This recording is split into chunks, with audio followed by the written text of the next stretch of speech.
Alright, ladies and gentlemen, so I believe it is 10 a.m. Eastern Time, so this is where we are going to start out. Welcome to the first Mana Series Relay Race. Yeah, this was quite interesting, a quite interesting thing to actually organize. A lot of people picked up games just so this could happen. A lot of people pushed us, let people know. And I'm excited that we're here, that we can provide you with hopefully a very exciting race of 4 mana games.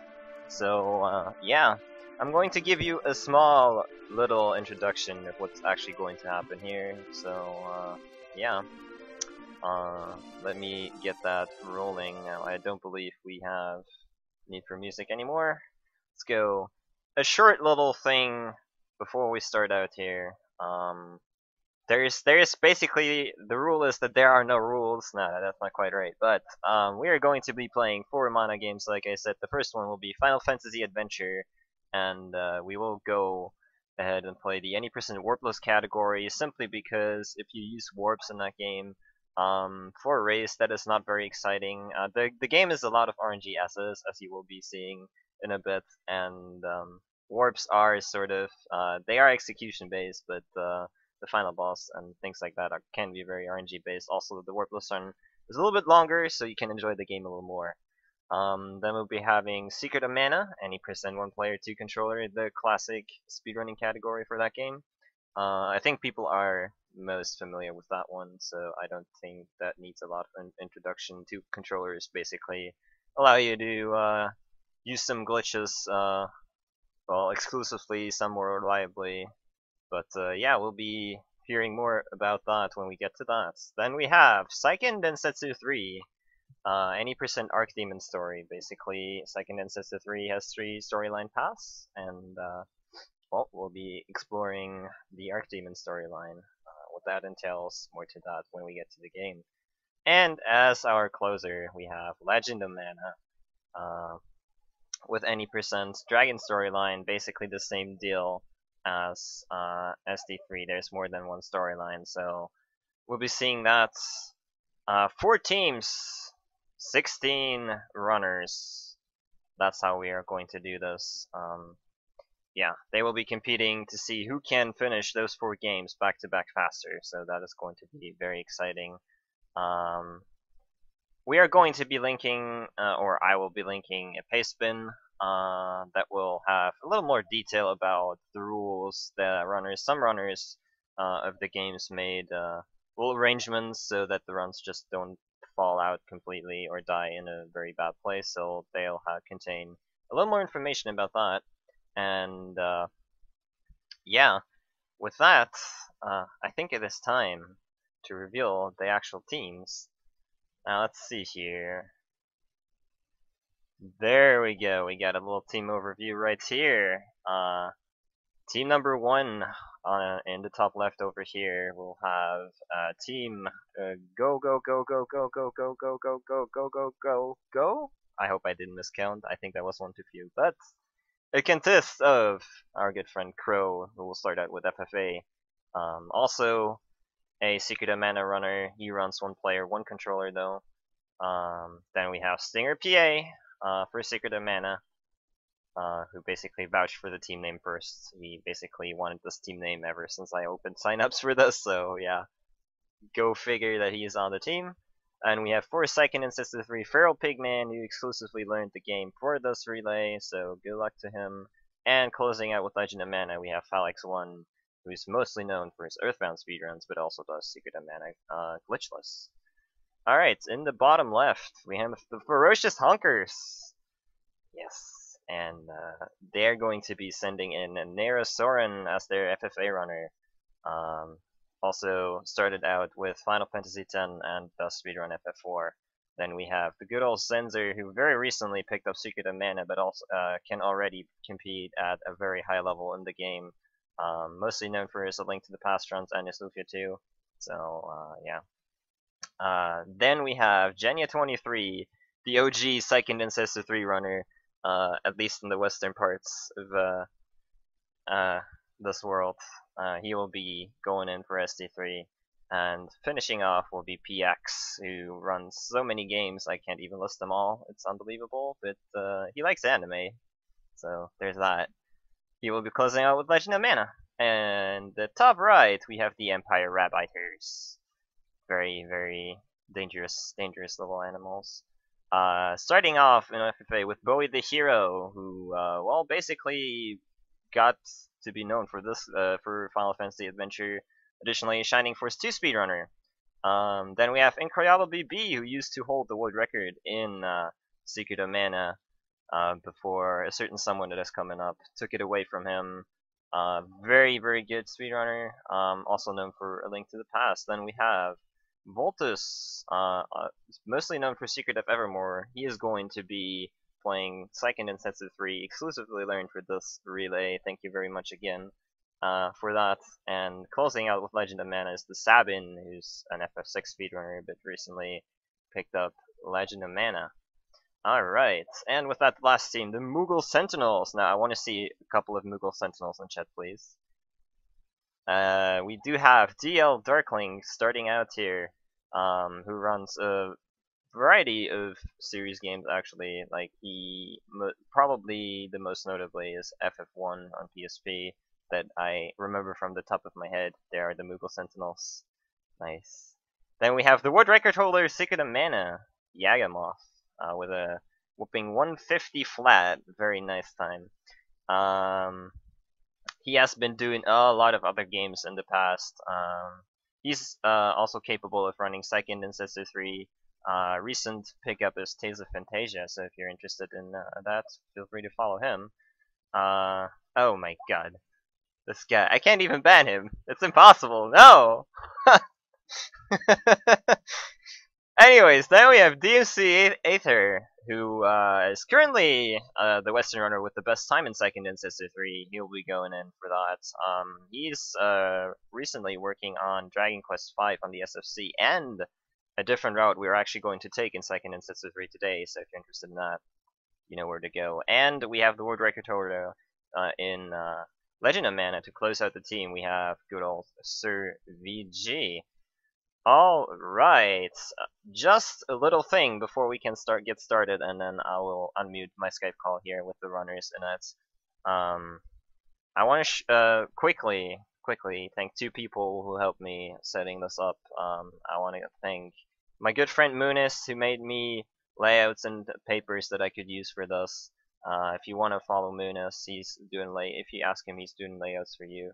You can do that right there. And for the logos, which turned out really great in my opinion, good old Opus made them for me in a jiffy. Very well done. You can see where you can follow him on the sheet here. Alright, and with that, let me see. I will unmute my Skype call in a second here. Hello guys, are you here? Hello. I am here. Alright. Yes. Sounds good. Okay. And hopefully, if I switch to the race layout now, everything will be fine. Boom.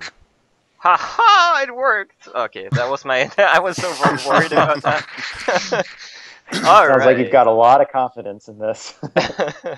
That's the word. The worst part is really capturing streams, because OBS likes to just say, well, I don't want to work with the stream capture today, I'm sorry. But...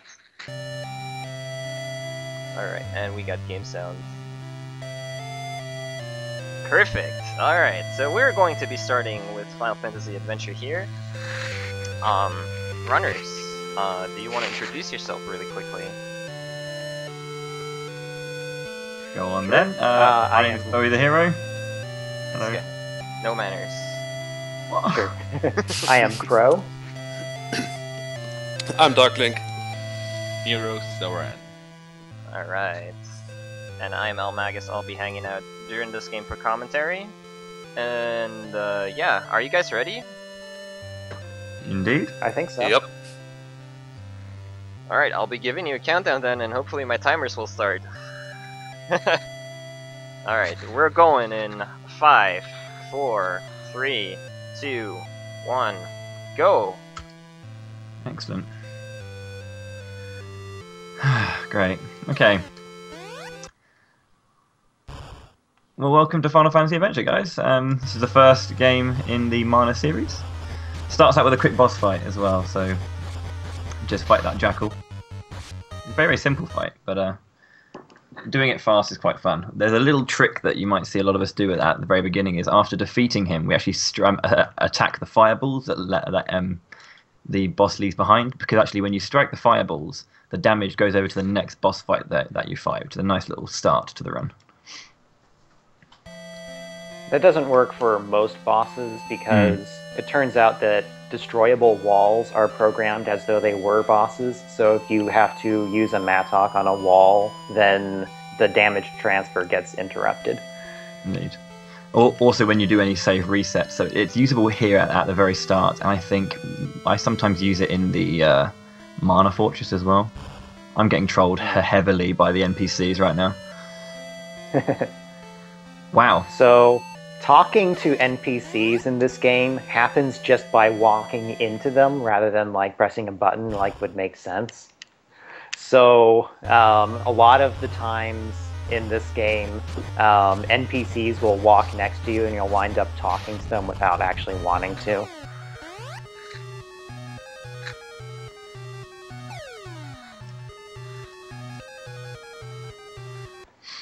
So we have some cutscenes now. In most RPGs, you can just kind of absent-mindedly mash the A button during cutscenes.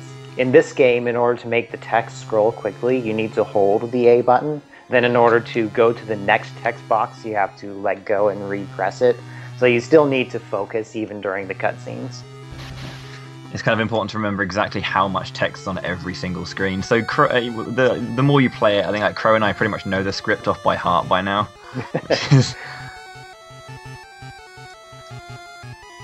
I think it'd be more accurate for me to say that when I see a text box begin, then I know the entire text, but I don't actually remember the order of them very well. As per usual when it comes to a Mana game, obviously I'm behind compared to everyone else, but you start off with a nice knock off a waterfall, so you'll see that happening a lot across the 4 games.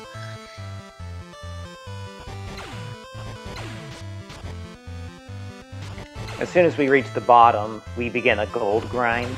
Our objective is to get up to 140 gold, which will allow us to buy the iron helmet, which in turn will allow us to glitch out the bronze helmet, which is our current default equipment.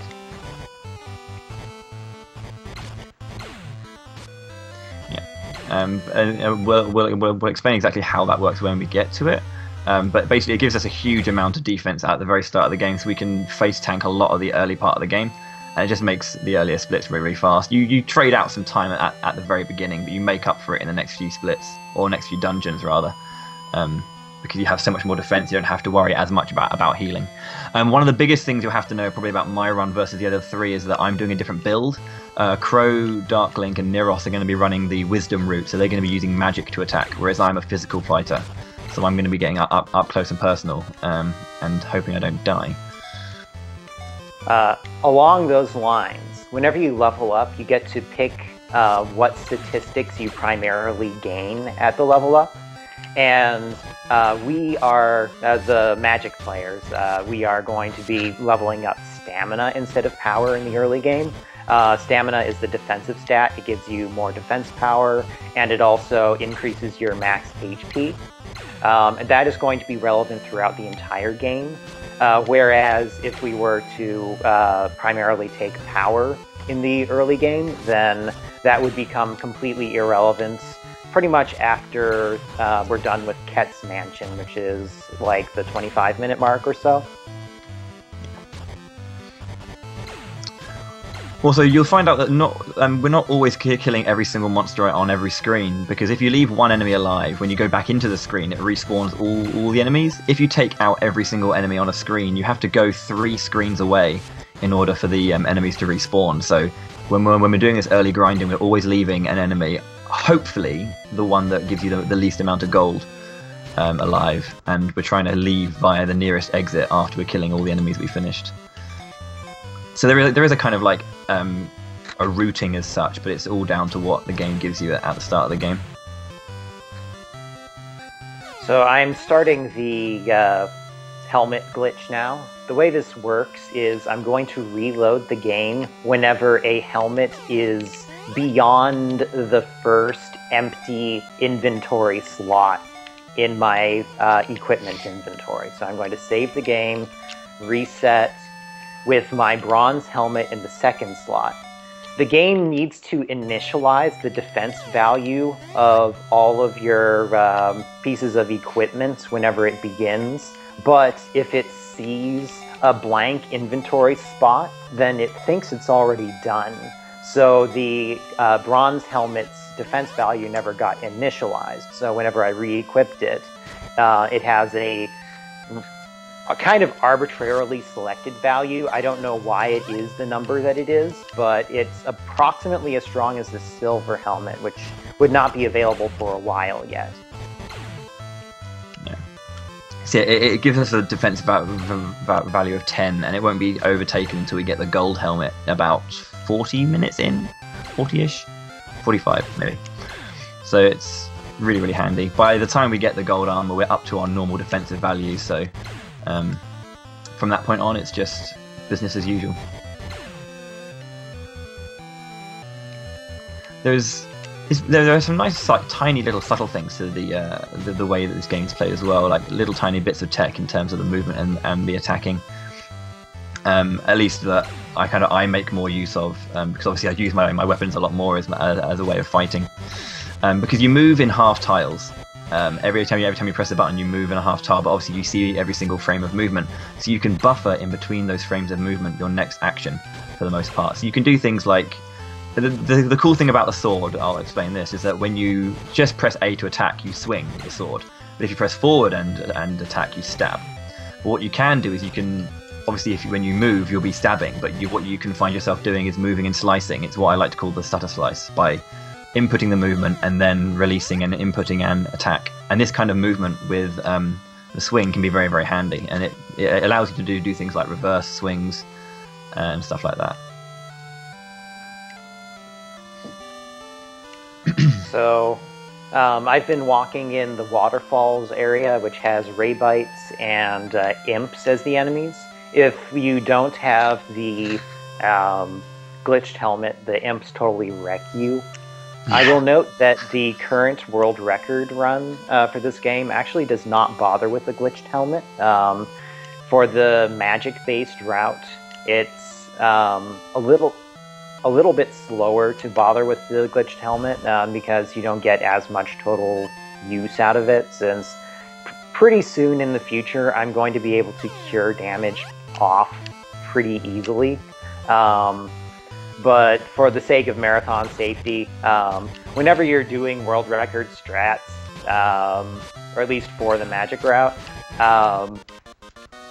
the success rate for getting through the first couple dungeons in the game is like 20%, 25%, something like that. So that's obviously not okay for a race.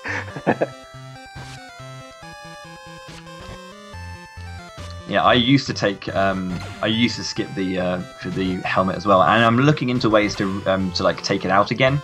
But for the most part, the speed in which I'm trying to go in certain levels, it's just because it's a bonus 8 defense at the very start of the game, or 9 actually, because without getting it, you wouldn't even get the outcome. And like the imps, for example, they hit you by about 8-9, and you only have like 19 HP around this point, so they're hitting you for roughly half of your HP. Okay, well, trying to go to the stairs there, I got briefly trolled by enemies. In this game, if you are flashing from damage, you cannot interact with stuff. That includes buttons for puzzles, and it also includes stepping onto stairways or entering doors. So you'll see us sometimes, if there's an enemy we just cannot kill, we have to just wait around for a while for it to leave the place we're trying to go to. Bubbles. The bubbles. Oh, the bubbles. In the first dungeon, there's a staircase, and like we'll come across an enemy we cannot kill unless we pick up an NPC character who we don't want. And there are times when this bubble enemy will just stay on the stairs, and you just have to. You can sit there for minutes sometimes. It's quite silly.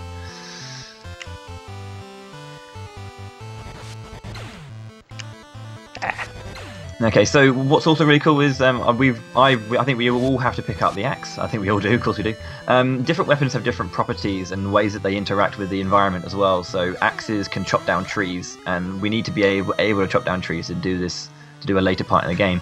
In the 80% you don't need it because we don't have to worry about trees, but for this one we do. So we, as well as grinding the 140, we then have to grind to 150 gold by the time we reach that next shop by the swamp. So we can get the axe. We also need to pick up a key there. Otherwise, Yes. we would have to rely on a key drop from a skeleton in the middle of the next dungeon, which is unreliable. This game works like I seem to recall the original Zelda working, where you just buy generic keys and they work in whatever dungeon. Mm-hmm. Speaking of keys, I am now heading to the Lizardmen's nest. Plot-wise, what's going on now is the girl has been kidnapped, and we suspect that the butler is actually a monster. But in order to reveal that, we need a mirror, which is in a cave, which is locked with the bronze key. The Lizardmen have the bronze key. They have done nothing wrong, but we want the key, so we're going to slay all of them. Yes. We have looked into kind of sequence breaking, but there's no way to kind of get the bronze key to kind of drop before you do that cutscene. So we have to get rid of the girl, unfortunately. She's perhaps one of the most handy NPCs, other than one other, because she heals your 8 HP. So at least for the physical run, she's really, really handy. But there's one other which is just a godlike NPC, which we'll get to them when we reach them. In this game, all of your party members that you pick up have some special action you can access with the ask command in your menu. And this game is a little creative with some of them as far as what they can do. It's not always combat related. Leicester for the win. The girl gives you regen, so it recovers a little over half your HP at this point in the game. Mm-hmm. It's basically the reverse of poison, but I think it lasts 2 more ticks than poison does. Poison is really annoying this game, by the way. It's the most dangerous thing for the physical run, most certainly, especially early on as well. It's also dangerous for the magic run, but obviously when you get stronger with the magic run, you can heal so much easier. But it ticks away 6 times poison does. For a percentage, not for a percentage, but for a number based on how high your HP is. It's not a percentage of your HP, but it is a number based on your overall HP. Right now it's 2 per tick, so it's 12 HP, which is well over half my current HP. And then later on it'll be doing 4 or 5 ticks damage per tick, and it's just an issue. And I think the issue with it mainly is also that it's got a very high landing rate. It normally hits. If you get hit by anything that poisons, you're more than likely to actually get poisoned. I think all of the enemies that grant status defects when they hit you have about the same amount of chance to give it to you. It's quite silly. I'm gonna go the old school route. Fun fact about the man that I just ran past there, actually, just quickly. In the Japanese version of the game, the text scrolls so fast and it's so much quicker that actually running into the man isn't an issue. But the thing is, it takes so much longer in the English version.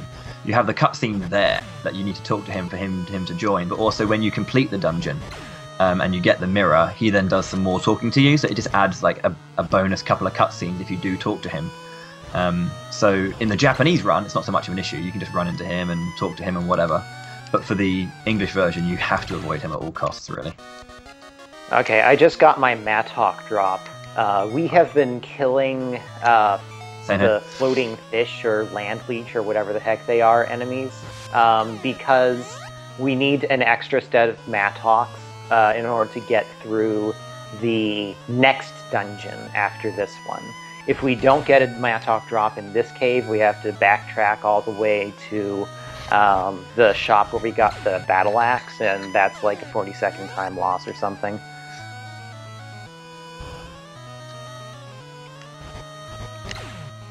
Yeah, which is very, very stressful. Wow, I'm getting the bubbles though. The one thing that's also kind of important about, at least when you're trying to learn the game or trying to pick it up, or just playing it in general, is that the hitboxes are very, very specific. As I was saying, obviously you have this kind of half tile movement. Enemies can move in like diagonally as well as in just the straight lines, because obviously we can only move in straight lines. But enemies' hitboxes extend beyond their initial like their sprite to the end of the hitbox, or to the end of the square where they're going to be moving. So if they move 1 pixel like left and up, their entire hitbox extends out to the half tile left and right. That was an insanely quick Hydra. Holy hell. Yeah, my first cycle with Hydra was pretty bad. Each time Hydra moves forward, he moves forward a random distance. So if he doesn't move forward very far, then you don't get too many hits in. You don't really have too much control over that.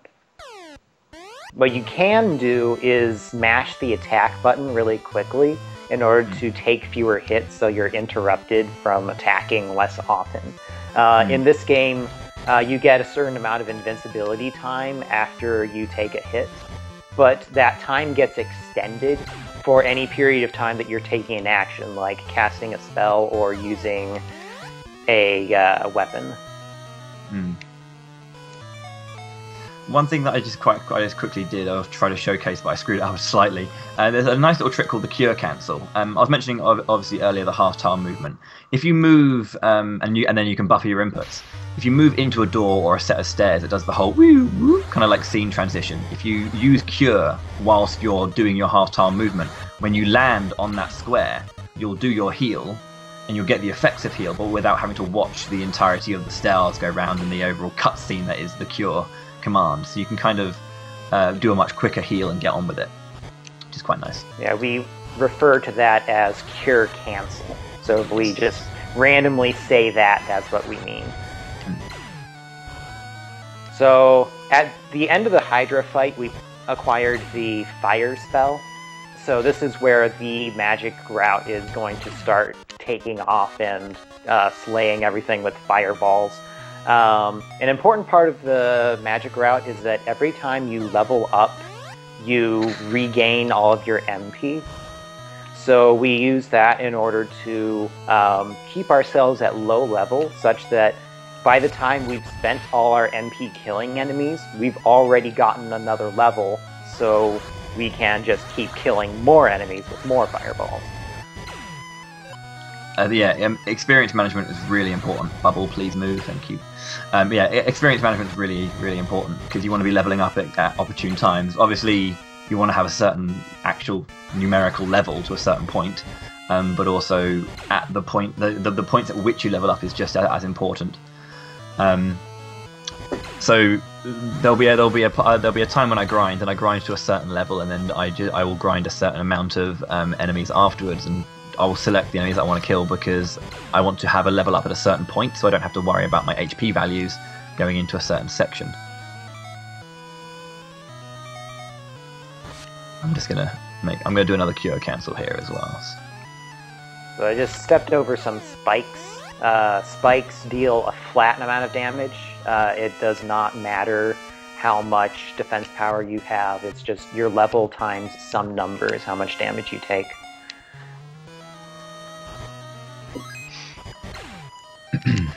So I just got the chain a little while ago, and this is one of our new other items that interacts in a certain way. You might have seen me I used the chain to kind of jump across a space. So you can obviously use the whip to latch onto poles, and this is going to bring me up. You'll see that in Secret of Mana as well. Yeah. One thing we have yet to mention is the bar across the bottom, the will bar.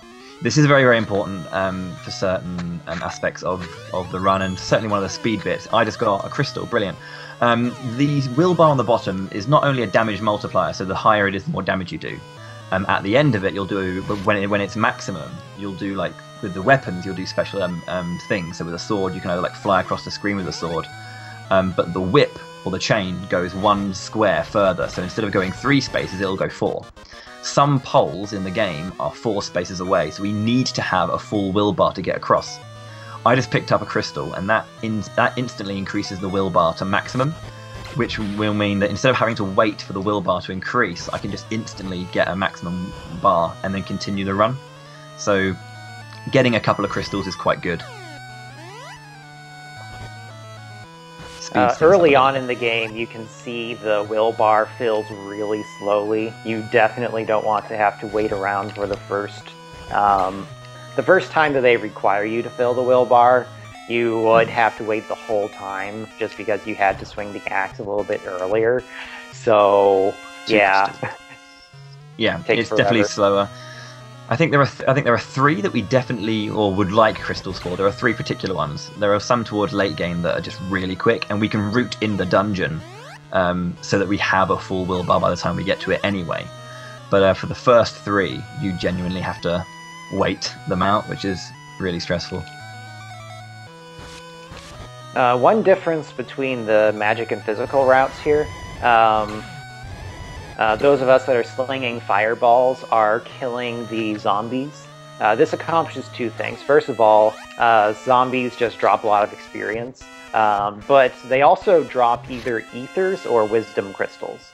Wisdom crystals are a buffing item that increases your wisdom, which is your magic attack damage stat, by 15 for a little while, and that's a pretty large damage increase.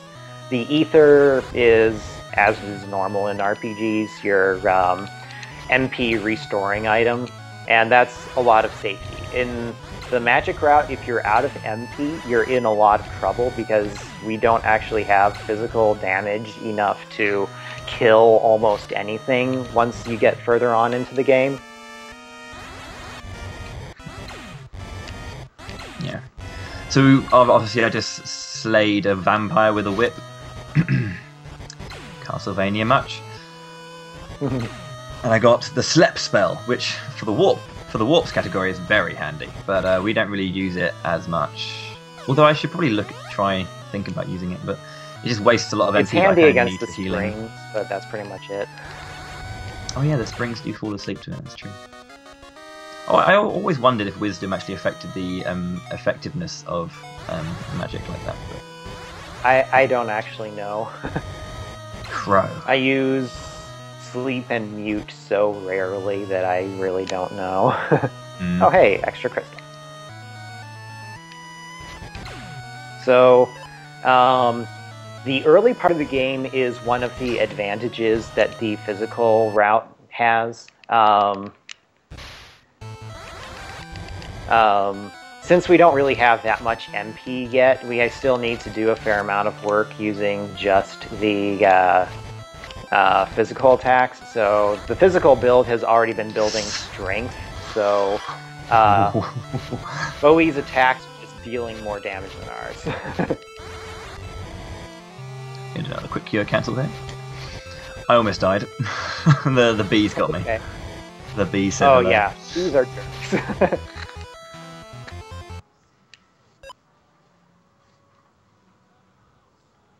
420 viewers, plays it. Anyway, sorry. Anyway, I went there. I'm sorry. Yeah. Next bit of stories coming up, where I think we're going to go and meet the young chap Kibber. Obviously, when we met Bogard at the very, very start, we said let's go and see Kibber at the town of Wendell. We're now in Wendell. Kibber is going to tell us exactly what's going on and who we are. So let's find out the truth behind the people.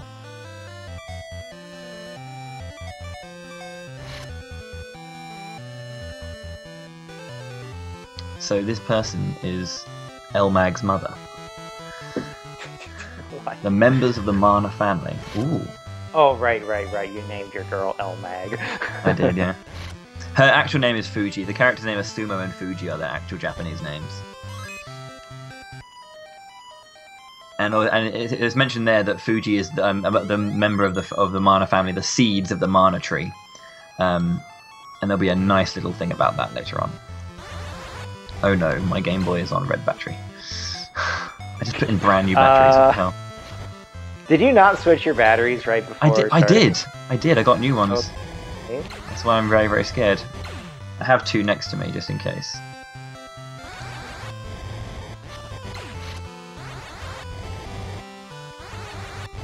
So since we just fought Vampire and used a lot of fire magic during that fight, we are not going to have enough MP to get a level up just naturally. So instead, we are going to sleep in the inn. However, there is a character that welcomes you to Wendell in the first screen, which is the same screen as the inn.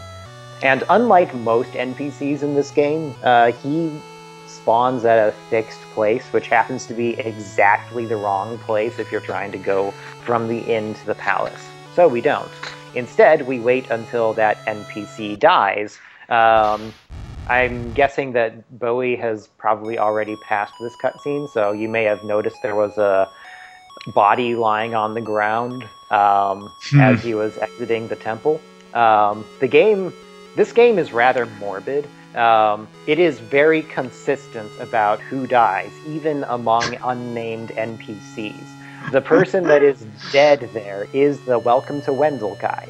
He will never return after this cutscene. He dies. So, since he's dead, that means that we can sleep in the inn with no trouble. So grim, man. There's a nice. I'm just fighting some orcs there. I think they're orcs. I never actually figured out exactly what they are. But they have a chance to drop 2 items, either candy or gold. If they drop gold, we're laughing, because gold items sells for 750G. And we need to buy some items later on, so getting at least 1 drop is really handy. Getting 2 is brilliant. And these crabs also drop an item that I want as well. I should specify that this is actually a difference between the physical and magical route. Physical route needs that money. Magic route doesn't even care. The physical route is eventually going to need to take care of its healing needs by buying a lot of X cure potions. Since magic can just cast cure and call it a day, we don't have nearly as much of a gold budget we have to go through, so we don't worry ourselves about the candy versus gold nonsense. Yeah, and I just got a nectar as well, which is actually handy in both runs. The nectar is just like the wisdom crystal, but obviously it increases your power. So it makes me a hell of a lot stronger, and it allows Crow and Link, Dark Link, and Neros to do a lot more damage to certain bosses that they're going to fight, because obviously they have very weak physical attacks. They need it to buffer their physical. So Sibba just gave me a heal spell. If you're playing this game casually, I'm going to save you right now from a lot of deaths. The heal spell sets your defense power to 0 until the next time you pause the game. If you know that that's the case, you can avoid dying a lot more times than you otherwise would. It's a very, very big problem of a bug. Yeah, and actually we found out that has a bit of an effect on many parts of the game, actually, and we managed to cure cancel. We managed to whittle down because I've died a few times in random places because of the same kind of bug happening, and it's very interesting why it happens. But the menu has this ability to kind of like clear certain effects from you. So whereas the nectar is nice for the physical route, it is absolutely mandatory for wisdom, because there's one boss in particular that we just can't really deal physical damage to, but we have to beat with weapons. So since this is a race, we have to take a little bit of time out to grind and get a nectar drop, because we absolutely must have it. If we were going for a world record, we would just kill the crabs that are on the way, and just, if no nectars drop, we just reset and try again.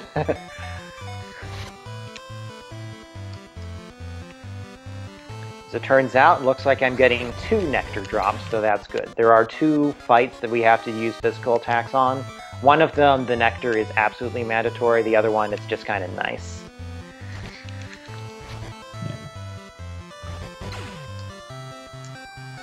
So I'm in a mine. I just did a minecart section earlier. I saved on a certain screen because there's one that, at least the way that I run it's kind of tricky to kind of get the switches, because you need to hit 2 switches to get where you need to go in the minecart. And I kind of set it up in a certain way, so you need to kind of delay the attack on one of the screens, but not so much on another. So I'm level 11 now, perfect. Quite early on, but so I've been building power, and pretty much pure power from the beginning. Level 12, 13, 14, and 15 I'm going to build stamina, because I need to have 4 levels of stamina, so when I come to a certain boss fight I'm not going to get one shot. Having 4 levels in stamina gives me 59 HP, and I believe about 49 defense. Which means that that's exactly the amount that I need to not get one shot by this character, this boss that I'm going to literally face tank. I'm going to stand in his way and just take every single hit that comes at me, and use the invincibility frames to get more hits off. Yeah, the boss he's talking about there is the same boss that we have to get nectar for. It's just a really hard and annoying boss. That's all there is to it. We'll talk about it more once we get there. Cool, Megapede done. So I got poisoned while on the minecart, and I was just constantly swinging my axe in order to avoid taking poison damage. Kind of like how you can extend the duration of your post-hit invincibility by swinging a weapon or casting a spell. You can do the same thing with poison. The game will keep progressing the poison towards being over, but it won't actually tick the damage if you are attacking. It's a very handy thing to know. Okay, so I've now got the silver item from the cave, and actually, if you're playing casual, you'll probably kind of find a cave that you can't get through, because Gaia won't let you in. You need to be wearing some kind of silver in order to be let in. So you get the silver from the items. Watts, this lovely dwarf here, will make silver items. Silver shield, armor, and sword. I used to pick up the silver sword. It has a magical property, so actually you can hit those enemies that only magic can hit, that I can't hit. But I don't need it, so I'm not going to pick it up. I only pick up the silver armor. I probably should, actually, for a marathon, a relay run, probably get the sword. But, no. Should be fine. Second nectar. I should be fine. I've managed to find ways to make it okay. And yes, obviously everyone's mentioned it in chat. This is, for those of you who are from Europe, this is known as Mystic Quest, and it shouldn't be confused with Final Fantasy Mystic Quest on the SNES, which is known as Mystic Quest Legend over here in Europe. Mystic Quest all the way. It always stresses me out when I say Final Fantasy Adventure. I should probably just call it Seiken Densetsu and leave it at that. Yeah. So during the Silver Cave, Watts is following you around. Watts is one of the more creative NPCs that they add to the game. If you use the ask command while he's around, he will open up a shop for you. That shop actually sells X-Cure potions before you could have acquired them more normally, so that's neat. It's very, very handy, yeah. I don't use it though, to be honest. Probably should potentially buy some there. Well, you don't really need the X-Cure potions until you reach Jad anyway, so... And at this point, you don't really have the money. Unless you got a gold drop, I guess.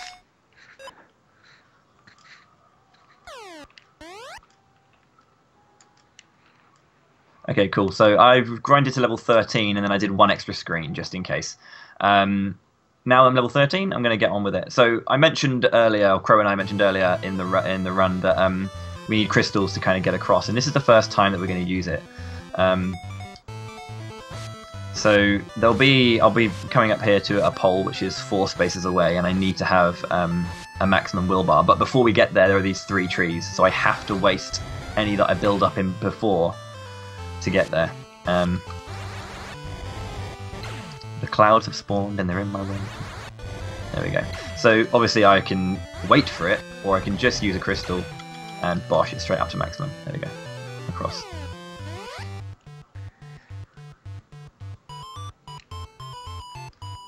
In the next section of the game, there's a lot of enemies that you can defeat with magic that you would either need to use the silver sword, which is rather weak, or you'd have to use magic in order to defeat. You'll see Bowie kind of running away from a lot of things. Whereas we can just kind of plow on through.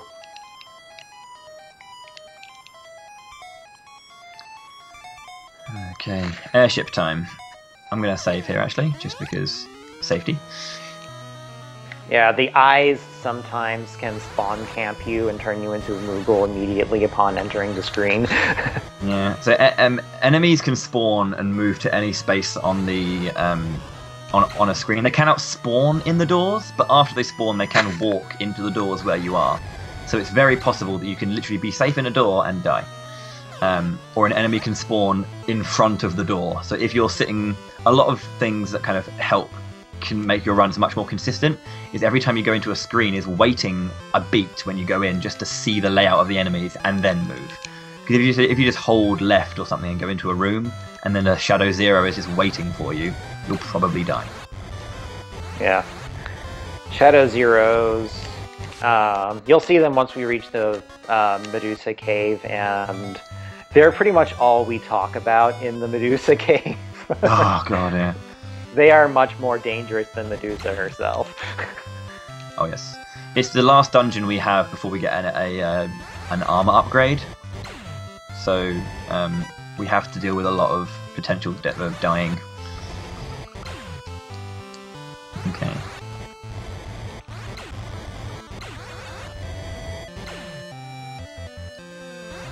And if anyone has any questions, we'll do our best to answer as well. So. I have 2 crystals, okay.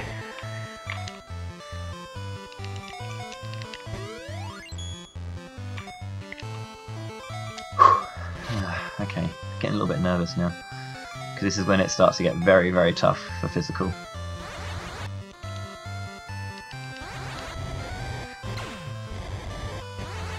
Why is this in a mana series race? This obviously is a mana game. The entire mana series started as a Gaiden series. So obviously the full name of Seiken Densetsu is Seiken Densetsu Final Fantasy Gaiden. So all of mana is pretty much a Gaiden to Final Fantasy. Yeah. If you look at the bosses and you look at the enemies, you will recognize a lot of them from the Mana series, like all these I Spy enemies. If you think about the Haunted Wood, they're all over the place. There were Rabites earlier and Imps. A lot of the bosses will be familiar, so just keep an eye out and you'll see this is definitely in the same series as Secret of Mana. Fun fact, actually, because someone mentioned it, Legend of Mana is not Seiken Densetsu 4. Legend of Mana is actually a Gaiden of Seiken Densetsu. Actual official Seiken Densetsu 4 is Dawn of Mana, and the reason we're stopping at Legend is because no one runs Dawn of Mana. Yeah, I think it's a very, very fun game. But, yeah, the critics were very negative about Dawn of Mana. I've not really played it myself, so I can't comment any further than that. It's a fun little game. It's fun. But yeah, we have no runners. There's no runners for it, so at all. So getting 4. I'm pretty sure there are runners, but we don't know any ourselves.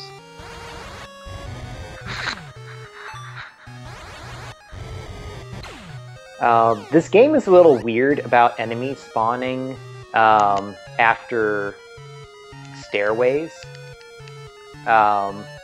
Because I killed all of the enemies in the room prior to the downstairs that I just went into, the I Spies will appear later whenever I go down, whenever I return to that room. If I had left enemies alive, then there would be no enemies when I returned. I'm not exactly sure why that is, but the game is consistent about it. So just quickly, another quick plot update for you. Obviously, I was trying to save the girl from Goliath's airship. We tried to save her. She gave me the pendant, and then Julius's fireball knocked me the hell off. And then I land in Menos, I believe. Is it Menos? I think it is. Yes, where Amanda was at the very, very beginning of the game. She was one of the characters trolling me at the very, very start. Now, she takes the pendant, and she'll tell you exactly why when we get in here. What I've just done there, is a very, very big puzzle that stumps many, many people playing casually. The Oasis and the trees and figure 8. But we know how to do it, so we just go and do it. But the pendant got taken by Amanda because her brother Lester is being held captive by Davius. And he was like, give me the pendant and I'll return your brother. So she took the pendant from us. However, she was betrayed. Lester got turned into a parrot. So yeah, she fell for the classic kidnapping gotcha. She failed to specify whether she wanted Lester back as a parrot or not. So she got him as a parrot. Shadow Zeros. I will save a lot in Medusa Cave. Pretty much every time I go to a screen that has a Shadow Zero, I will save. Or I'm going to do a nice little save reset trick here. Every time you save reset, and you'll kind of get a different enemy spawn. So there was a mummy in my way, and that time I just save resetted, and the mummy was gone from my path. So.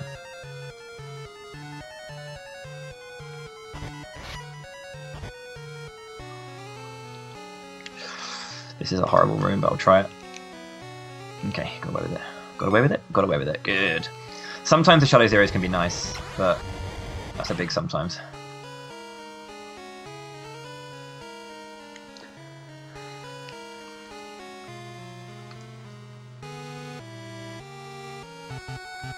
Palm trees and 8 wasn't clear enough for you.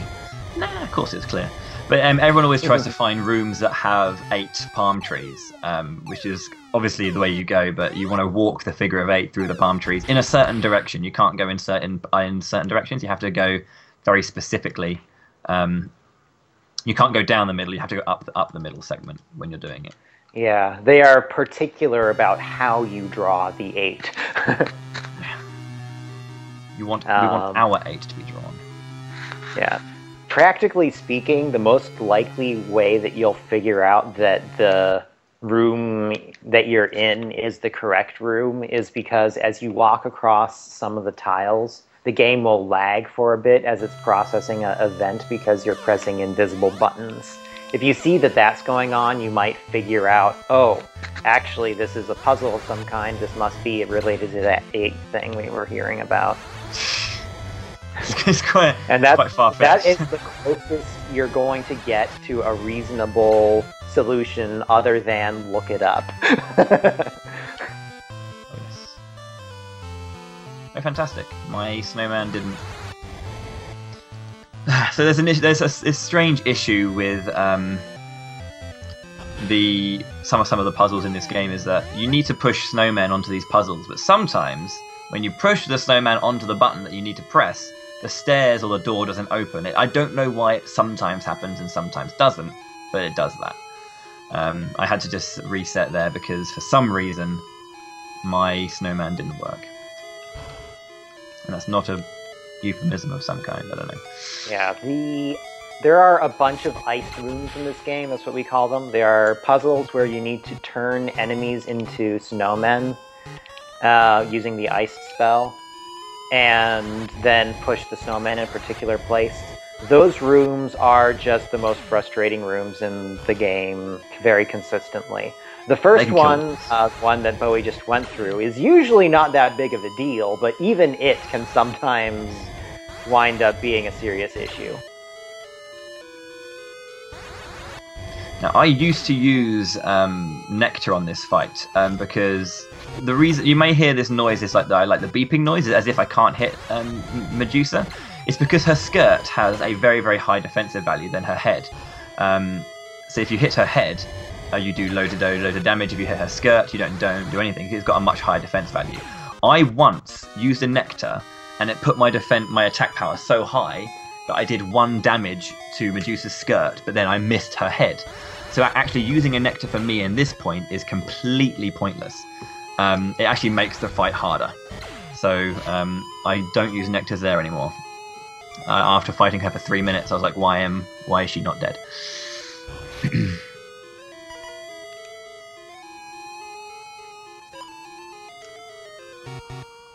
This is one of those games that will just periodically throw you a new way of killing you that you just did not anticipate and you have never seen before. There are a lot of games like that, and this is definitely one of them.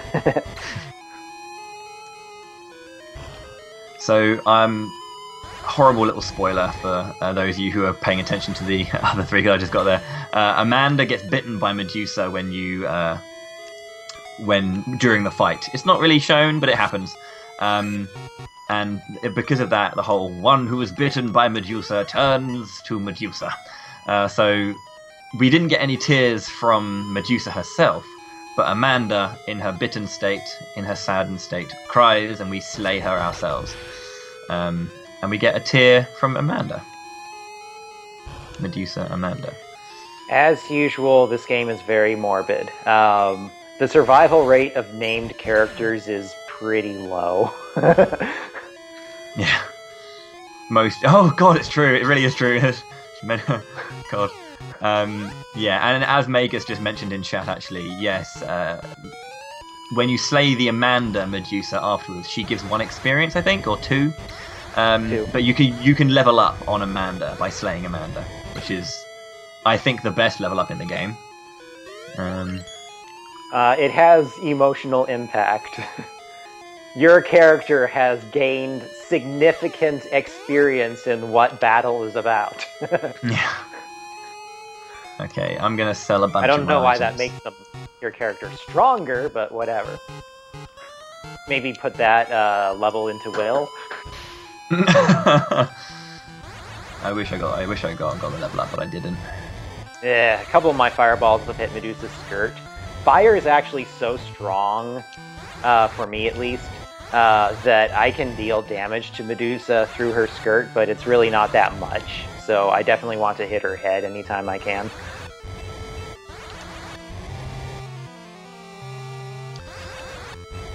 Oh my god. Now I can get trolled again by the old man if he's in the way. No, he's not.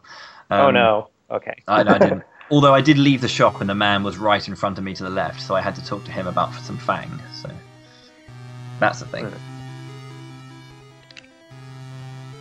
Now, this next character that I'm going to get, the next NPC party member, is Lester, and he has arguably the best ask command in the game, and I'm going to use it. I'm going to use it because it's always fun. Hopefully, I get a good outcome. And this is just a showcase of how great the script is, as well. My batteries have gone green again. That's very strange. Let's go. So, Mystic Tune? Yeah. Now, if you ask... Oh, it didn't happen. He changes the music, the background music. Yeah, he picks a random tune to go to, but among the random options is the default one, so it does not check to make sure that the option it randomly selected isn't already playing. I did manage to get the overworld theme, though, on my 4th try. I got it. That's the one you want. You want the overworld theme for this. Gonna save here because these wizards hit like a truck. So the wizards throw fireballs which hit you for about 40 damage, and I have 59 HP, so I'm in trouble. And again, enemies standing in very narrow pathways, and they don't move very much, or they move just enough that you can't get past them. Come on, dude, get out the way. I just bought 2 gold shields. I guess I'm selling one of them. Might be handy. That would actually be a disaster for the physical route, but I don't need to buy anything in particular after this point, so I don't really care that much. Shields in this game improve what kinds of projectiles you can block. They don't improve your actual defense power directly. They are still very handy though. Oh my god, the trolling. So enemies are just standing in the way right now. I'm just going to do this. Screw it. Just take the hit. Yeah, enemies in this dungeon can be killed with fire or with the silver sword. Unfortunately, they're not actually weak to the silver sword, and at this point, the silver sword is kind of outdated. So killing them that way is super slow. Whereas we can just use fire, and that makes things a lot easier.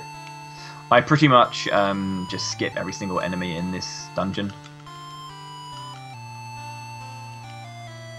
Oh my god, Fireball, stop being such a douche nugget. Is that allowed? That's PG-13? I hope so. I'm sorry if it isn't. I do apologise. The Fireball's just standing in my way. I normally go through... Okay. Cool. Normally I kind of level, or I kind of experience grind in a certain way that when I get to that room I level up to level 6 to level 15, so I have maximum HP and MP, but I'm already level 15. By comparison, did I say before that? I think I did. The magic route doesn't actually grind at all, like stop to grind, but it's already at level 17 just because it can kill stuff along the way without having to stop at all.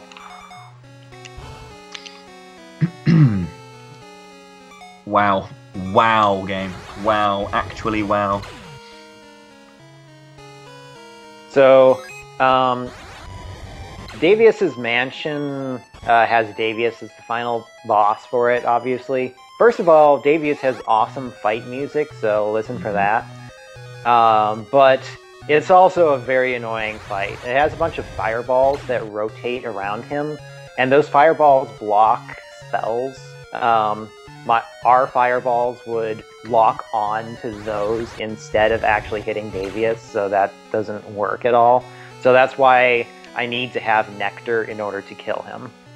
You're also probably going to see Crow catch up just quickly, because I have to go and get the Were-Axe here, so I have to go down and do an ice room again, which the magic route doesn't even have to worry about. Yeah, the Were-Axe is one of very few weapons that the physical route goes out of its way to pick up. At this point, the next best weapon available is probably the chain back from Ket's, and the damage increase is incredible from the one to the next. There were other weapons we could have gotten along the like in between, but that requires spending a lot of money, which the physical route doesn't have. You can't really spare it, unfortunately. So Crow and I should perhaps... I think Crow's either overtaken me at this point. I am right now about to start the Davius fight. Yeah, I'm about to as well. So yeah, there's Davius a huge is also annoying for the physical route because you need to kind of place yourself inside of Davius and then just cast Cure a lot. But yep. You don't have too much MP for the magic route, so you have to just keep using X-Cure potions that you purchased in the shop. And that's where all of that extra time shopping and spending gold goes into. So this is what I was mentioning when I said face tanking the world. It's happening right here.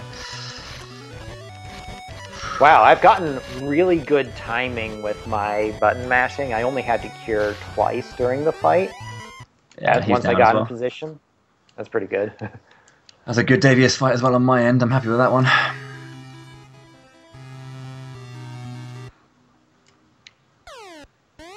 $54 minutes as well. That's not bad. I'm going to go and put things do... in perspective. That Nectar that I used increased my attack power by 15.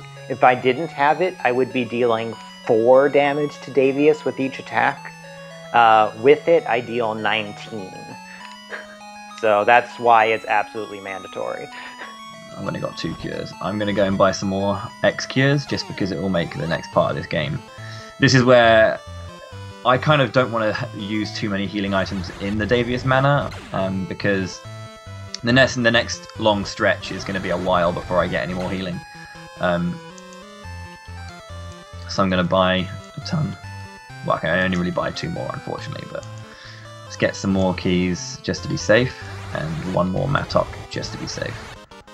I only, in terms of the narrative, I only need, I think, 2 more Mattocks to get to where I need to go. But I have some more in excess just to speed up some levels that I can kind of keep my will bar growing when I'm breaking down walls. Because we're going to get a cool weapon soon, which actually allows us to break down walls without the use of a Mattock anymore. I just got poisoned by a mole bear. It's fun. embarrassing to take any amount of damage to the enemies in this area. The enemies around here are basically just walking bags of experience. They grant like 50% more experience than any other enemy we've encountered up to this point. They're really good, and from this point on until about the dungeon after, I'm just going to be leveling like mad. And also what you might see is there's a really cool thing where, like, as I was mentioning, the will bar is a damage multiplier. If you leave the will bar growing long enough, I'll one-shot these enemies, and other times I won't, just because I don't have enough in the will bar at the point.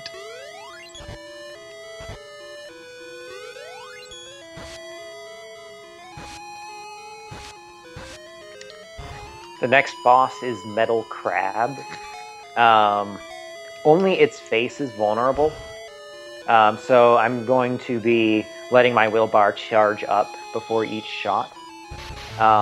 Since half the time he is on the bottom of the screen facing downwards, so my fireballs just can't reach him at all. The physical route has a very different approach to the fight. I've just been moogled. Shit. Excuse my language, I'm so sorry. I'm so sorry. That's very, very wrong of me, I do apologise.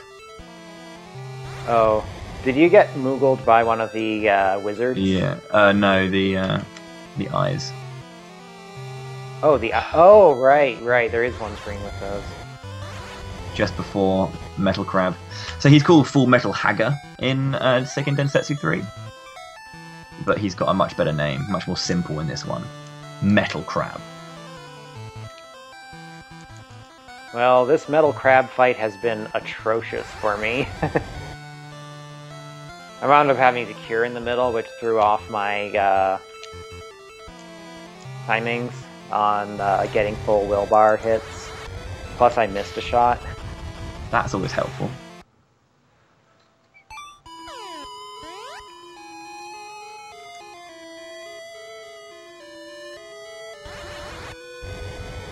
A lot of games from this era have palette-swapped enemies where you get progressively stronger versions of the enemy, and your only indication that they're stronger is that they're different colors. This is a Game Boy game, so it doesn't do that. Instead, it just outright gives you the same enemies again. So you will continue seeing pumpkins and rats throughout the entire game, and they're just outright the same enemy. Sorry, I got a question. What magic do I use to play my game? I don't know what you mean, sorry. In terms of how am I streaming it, I'm playing it on the Game Boy player for GameCube, and I'm using a Game Boy Advance for my controller. In terms of, if you mean in-game, what magic do I use, I kind of need to make use of some magic, but not all of it.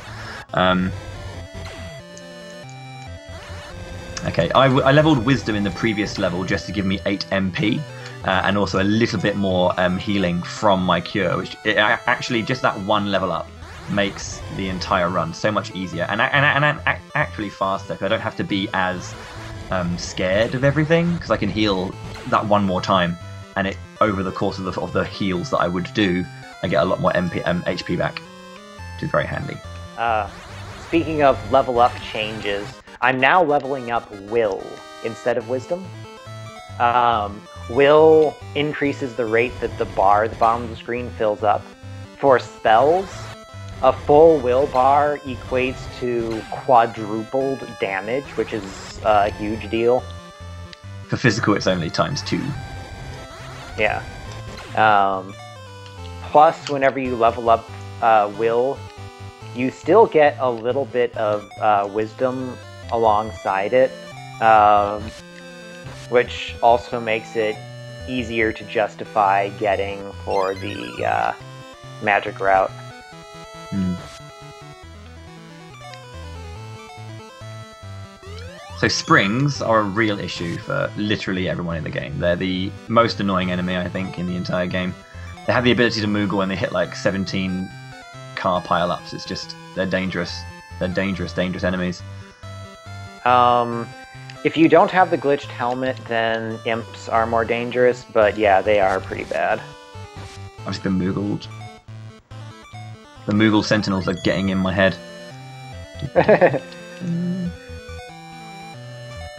Whenever you're Moogled in this game, you cannot act at all, and you also have 0 defense power. It is the most dangerous thing that can ever happen to you. Anytime you get Moogled, your immediate reaction should be to save the game. Yeah. Thankfully, you're allowed to save the game anywhere and everywhere in this game, so that helps mitigate the otherwise brutal difficulty level.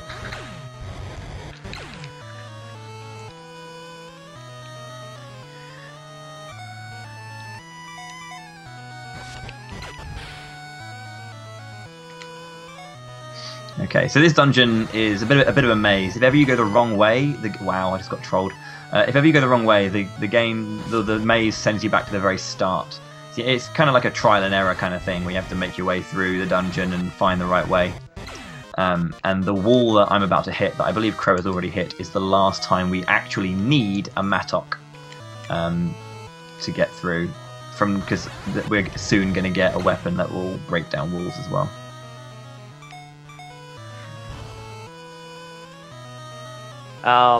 Another interesting thing about this maze, is that it has the final boss like right next to the start. However, we cannot actually beat it yet. We need to get the weapon that is dropped by the Cyclops, which is in the deepest part of the maze, in order to beat it. So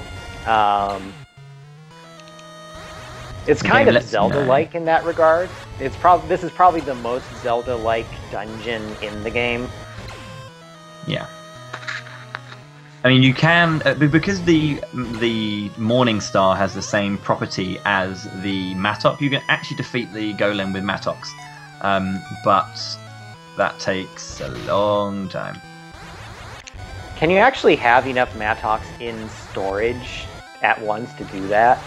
I've never tried, because I know that mattocks don't actually they're not affected by your power stat. So I think they are actually. I used to be able to. Whenever I got a couple of power levels, even in the magic route, I used to be able to kill some zombies using 2 mattock swings, but now it takes me 3. That's very odd. So I never noticed that. Does.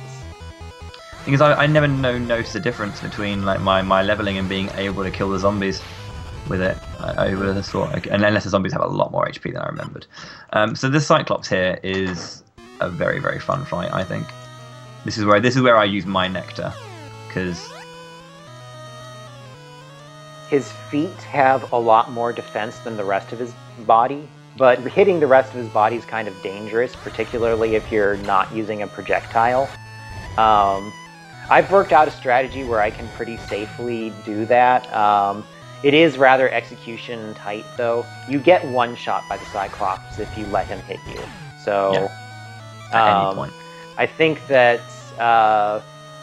the 2 guys that learned the game specifically for this relay are both not doing hit the eye strats. Oh right, I have a second nectar. I should use it now.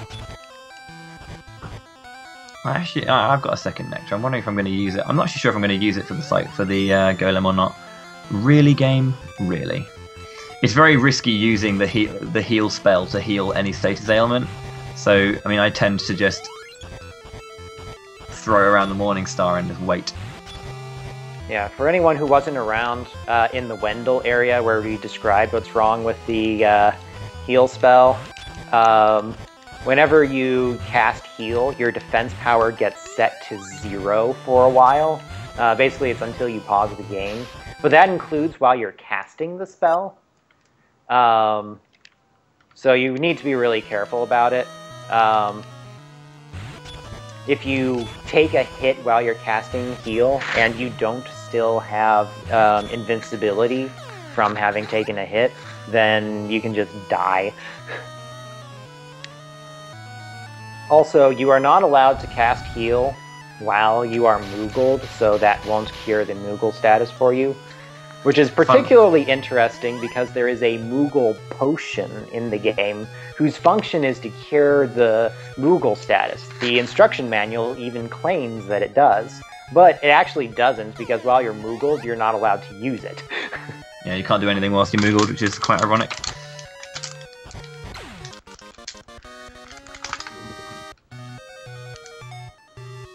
Okay, so this dungeon is very frustrating. It's long. It's got a couple of well, I got an ice room, which is one of the most annoying in the game, just because it's a bit of a bottleneck, unfortunately.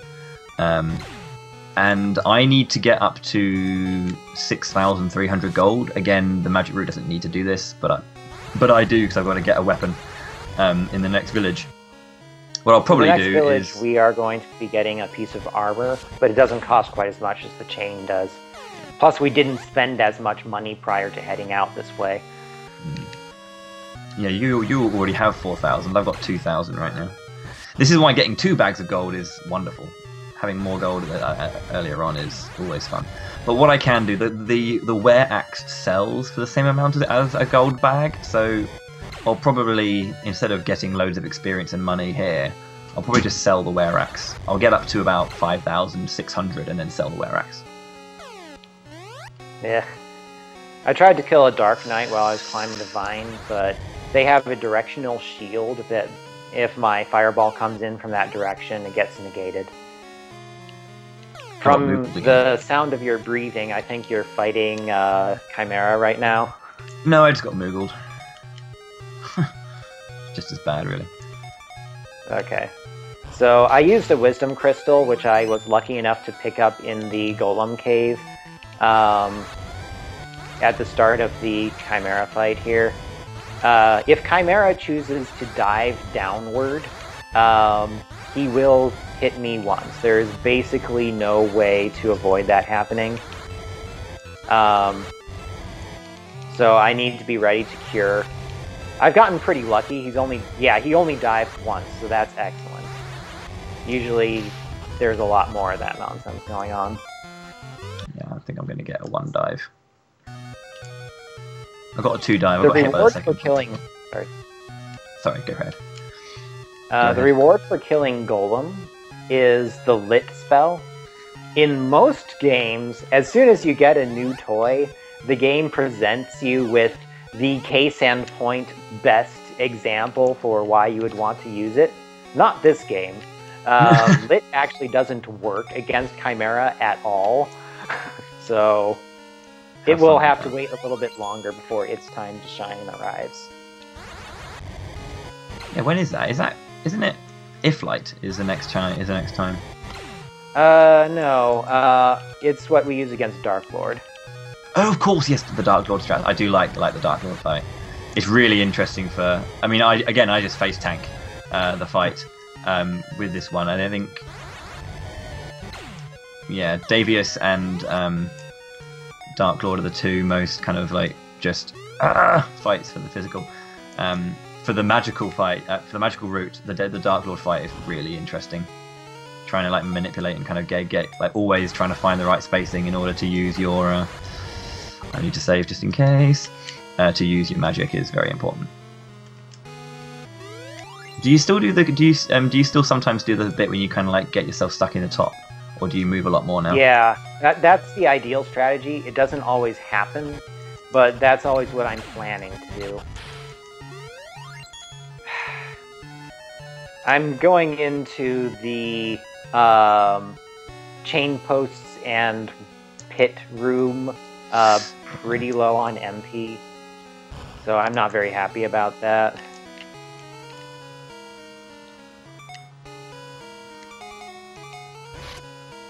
Thankfully, both of the wizards are currently on the right side of the room, so they're not bothering me yet, but they could move to the area where I am at any time.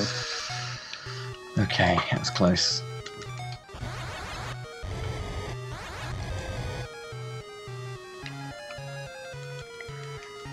Okay, one of them moved to the button area and is now camping where I need to go. Crystal. Because I'm going to do this in a very certain way. Actually, I'm going to be fine with this. Resources are pretty tight in this dungeon. There is actually one shop that's kind of out of the way that we could go to if we were desperate. But for the most part, if we need to cure, we're actually going to use the girl to accomplish that. Or level up if we can. Yeah. This is a really good place to level up because the enemies give so much experience, but you'll find yourself leveling up for the most part. Yeah. Sometimes you can just miss it. Now I'm going to see if I can get this damage boost here. It's quite tricky. The ghost is on the other side. I can't. If the ghost spawns on the top, if you can move into the left and right of him, he'll knock you left and right, and then you can just run down whilst you're flashing through the stars. I figured out a while back that exactly how much damage those kind of like traps do. So the spikes do 2 times your level damage. The stars do 2.5, and the lava does 3 times your damage, your level. So a spike will do to me now 42 damage, and 63 if it was lava.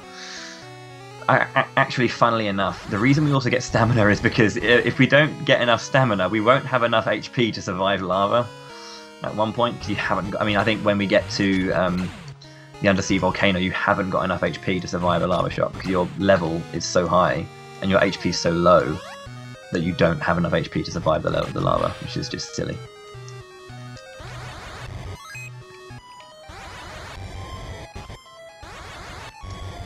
Oh, and another crystal. Getting a crystal here, I'm actually going to get it because for physical strats, it makes Julius 1, the first fight at the very end of the game, really easy. Wow. Shadow Zeros are still 2 shots to kill. Oh yes. Oh yeah, and that's it. Shadow Zeros don't stop being a pain. They'll hit you. I think you meet them in the undersea volcano, and you still take damage in the undersea volcano, which is like when you're nearing level 30. Right, they're very annoying. Wow, Crow, we really are close. Yeah, I'm entering the terrible ice room now. You need to get a snowman on each of the 2 buttons. I probably should have taken that one. This one should be good as well. What I will give this room but is... only the Dark Knights here can actually be turned into snowmen. The wizards cannot. What I will give this room is that if you get the kind of, if you get the snowmen in good places, if the buttons don't work, you can just reposition the snowmen. I've got a really good ice room. You can just reposition the snowmen to make sure it works. That was super dangerous. I tried to cast ice, but I still had the heal spell. I would have died if the Dark Knight decided to stab. Yeah. Did he? Or are you safe? I am safe. How? Or at least I am now safe. I was not safe.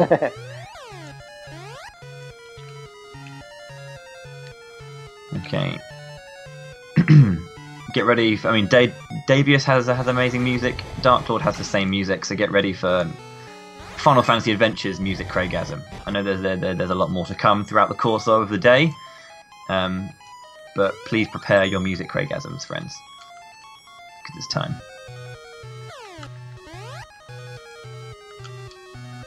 For music Craigasm.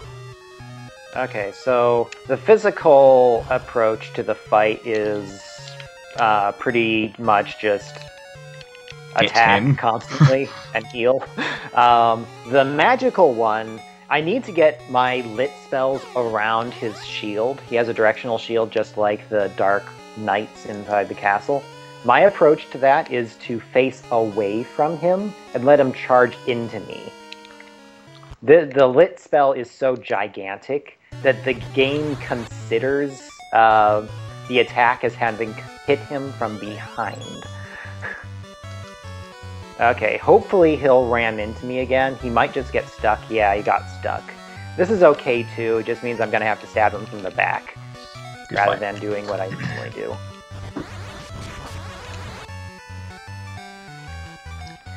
So, defeating Dark Lord to get the pendant back, but oh no! It's a fake pendant. Where is it? I've got to find out where it is. Where? Elmag? Elmag? Where could she be? Julius, where is he? He's at the waterfall, friends. Okay, I briefly got the moonwalking glitch. If you kill an enemy with lightning bolt or sometimes nuke, and the explosion animation glitches out, sometimes the enemy fails to kill himself and will instead just kind of walk backward slowly off the screen, and then you have to wait for him to wrap around to the other side of the screen before you can hit him again. But I managed to catch him before he got off.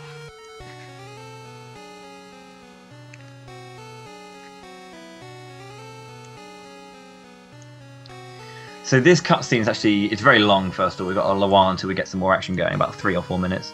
But this is one of those times when actually the text boxes are very, very important to be aware of, because these text boxes can't be, some of them can't be advanced, not by the text, but by the animations. So there are a couple where when the text box finishes, Julius will turn around and move, so you have to wait and kind of watch him to know when to advance the text box, to be very, very quick with it. So obviously Julius has taken the pendant and has got Elmag under his control, and he's reversed the waterfall to go to the Mana Holy Land, to the Temple of Mana, and the tree. And we now need to find our way, our own way up there. And how are we going to do that, Crow? As usual, the enemies of this game think that there is fall damage. No, there isn't. We just fell, you know, however far he just blasted us, and we didn't even take a single HP of damage. What I like is that we've fallen from the same place twice, and we've ended up in different parts of the world. I think if you look at the world map, they're actually not that far apart from each other. No, it's a little bit further south, isn't it? Yeah, it is it's like if you fell off of Mount Rocks to the south versus to the west or something like that. I forget exactly. It's been a while since I've looked at the world map. Crow loves this cutscene coming up because it's got the best scripting, so I'll let you enjoy that, Crow. Yeah, the translation is precious. Yeah. So, I can't do this anymore. I can't do it. I'm not the right one to be the Gemma Knight. Come on, you must stand. No, what's that Gemma? I don't understand what what's that Gemma is supposed to mean. But apparently, as he says later, it's you, with you being capitalized. What's that? What is that, Gemma? I don't know what it is. It's fantastic, I do enjoy it. Okay, let's sell the Were Axe, because I haven't got enough money. Buy the Flame. Now, do I have 9 keys? Because from this point on we need 9 keys. 1, 9, yeah. So you need 9 keys from here on out. I am not going to buy a safety one. But yeah, good there are NPCs. some doors in dungeons throughout the game that have recovery pawns behind them in case things go terribly, horribly wrong.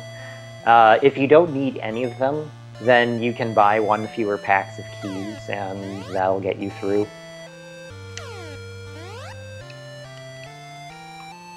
I'm probably getting way more keys than are required. Yeah.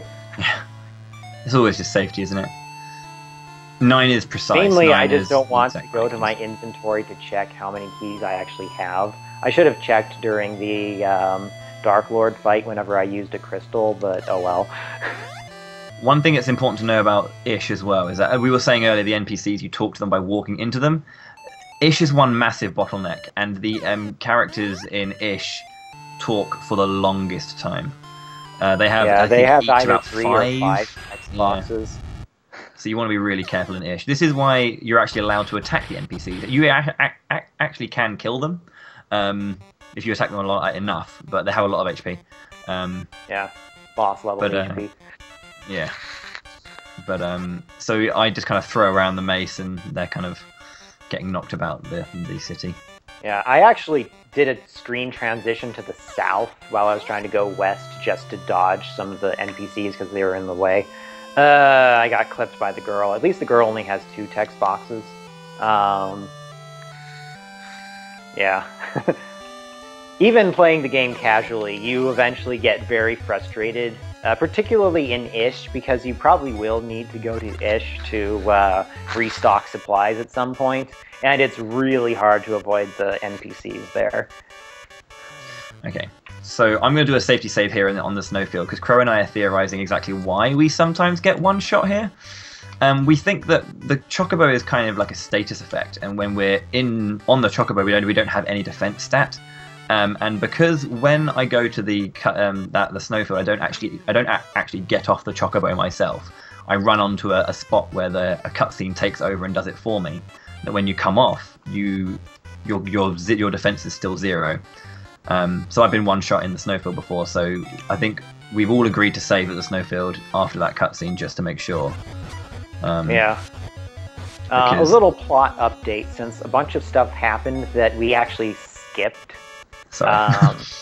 Yeah, so we were supposed to talk to Bogard, who would have told us to talk to Sibba, who it turns out is not actually in the palace like he normally is. He's visiting Lorim. But if you go to Lorim, you find out, Carrie has frozen Lorim, so we can't actually talk to Sibba. So, long story short, we need to defeat Carrie. Since we already know that's the case, we can just go straight to the cave where Carrie is and defeat her. Yeah, so there is like minor sequence breaking in the fact that you can just kind of go straight to places that we know we need to go to. You don't have to actually see the cutscenes. Yeah, it's kind of like a lot of older games in that regard, where you don't need to have been told what to do, you simply need to do it. Yeah. However, modern RPGs generally require you to have listened to the guy who sent you on the quest. I will forever love, though, that the lizard men, however, are defiant in that, and they will make sure that the girl is missing before they drop the key.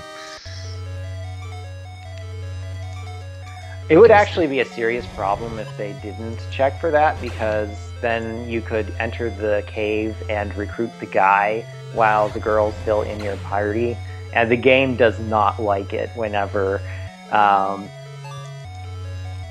you already have a party member and it tries to add another. You can see that in the glitched warps route of this game. That happens in the final boss fight, and they actually need to save and reload in order to undo the damage. Yeah. It's really funny because in the warps version, you'll kind of have both of the characters are on the screen, but you have 2 girls because there's one who's narratively meant to be there and one who's joined you because you've glitched half the game out. The one who is meant to be there will just stay in one position and just like be flat. But if you walk into her, it kind of like slows down the game completely. It like goes frame by frame as long as you're holding into her. So you have to save reset to kind of get her gone, and it will just kind of restart wherever it left off. So we are currently in the Ice Cavern. This is a pretty long dungeon, and as could be expected, it features a lot of ice. Ice is kind of weird in this game, though. Rather than making you slide in the direction you're moving like would make sense, ice is instead a conveyor belt. Now, there is one exception to that. If you trick the game into a situation where it's not sure which direction it should push you, then it will simply push you in whichever direction you're facing. And I will actually be using that in several places. but there are also a lot of just long, basically minecart ride sections where you just hop onto a particular section of the ice and it'll just conveyor belt you along in whichever direction it has decided it's going to go.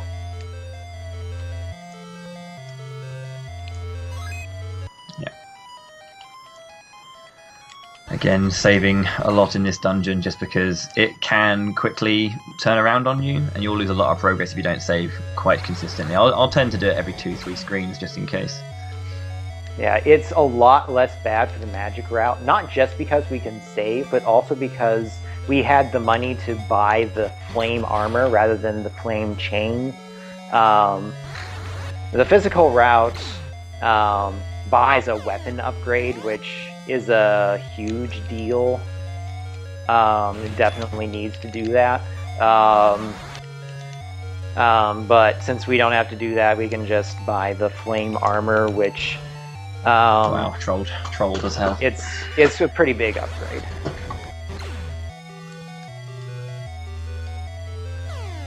The eye enemies can be killed with the Morning Star, but it's usually not worth the time to go into the menu, pick up the Morning Star just to kill an eye. And it's not even an option for the magic route. We don't even have enough physical attack damage to do that. Well, what's nice to know is you can't accidentally sell items you need, so the chain, even though I've got a flame chain, the original chain that I got can't be sold. You can sell the flame one, but not the original one, because you might need it at some point. The same goes with the axe. You can sell the wear axe, and there is one other one called the Zeus axe. But yeah, you can't actually sell those because you do need at least one, so it locks off a couple of items. Crap. Well, the circular ice room is being a pain. Yeah, I got trolled. I got hit by oh, I've been stoned. Fantastic.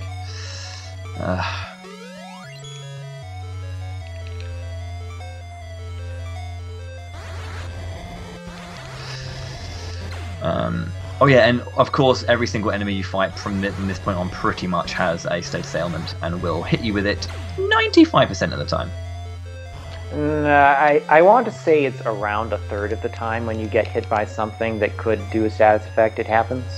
Oh yeah, of course. But I was just being facetious. I don't have the formula on that. Just being facetious. You want to save here because if you miss these two poles, then you're not gonna. Oh my god, this is very tough. The north side of the, you know, the room just kind of winds you around and has a bunch of tornadoes in it. Mm-hmm. Somehow I wound up in the north waiting area there. I guess I just got hit in a strange direction. Yeah. Yeah, this dungeon's annoying as well. So that room that I was just in, I had to kind of attach myself to a pole whilst I was on ice. But if you get hit by the guys and you're flashing, if you get the wrong frame of the flash, you can't actually grab onto the poles.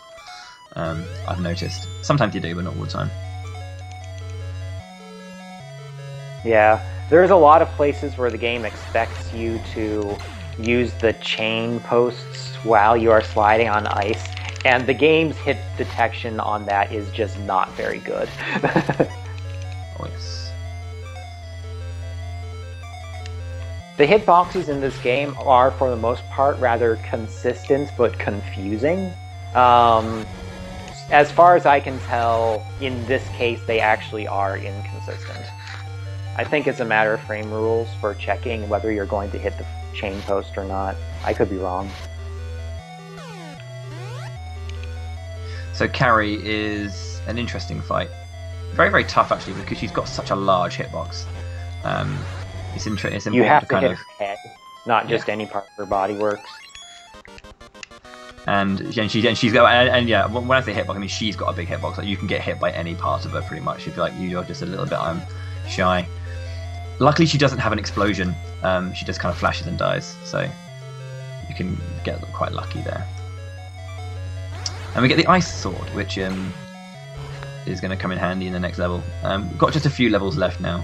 We're well into the second half of the game. I kind of see it as up to Dark Lord and then up to the end. And we're going to find out actually what to do next when we go back to, because obviously, as Crow said earlier, Lorim has been frozen by Carry. When you defeat Carry, Lorim is unfrozen, and we can actually speak to Kibba now because we can, because he's not frozen. Excuse my lack of clarity.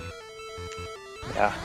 The Carry fight is kind of weird for the magic route because you have to hit her head, which is a little awkward most of the time for magic. I cast too early there. So I need to hit with lit in some weird geometries. You can also use just fire, but fire's a lot weaker.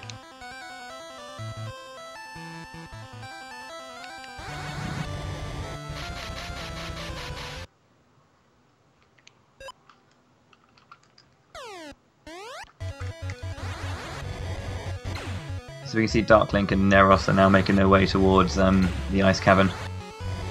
Okay. Which is... It is a really, really tough segment of this game. Like, just kind of that transition from like the early game to the late game. Enemies hit hard, and it's very punishing. Like this is why it's kind of actually sometimes a lot quicker to actually save more, because then you can play rooms a lot more aggressively. And if you yeah, it means if a lot of speed runs you go faster by taking bigger risks. A lot of the time in this game, it winds up working out that adding a little bit of safety actually just makes you go faster. For a large part, playing this game as a speed run is really not that different from playing the game casually and just trying to be fast about it. There's a lot more min-maxing you're doing, obviously, but it's... Compared to some speedruns, especially a lot of speedruns of this era, it feels like you're just playing the game, which is a hard game, but you're playing it pretty normally.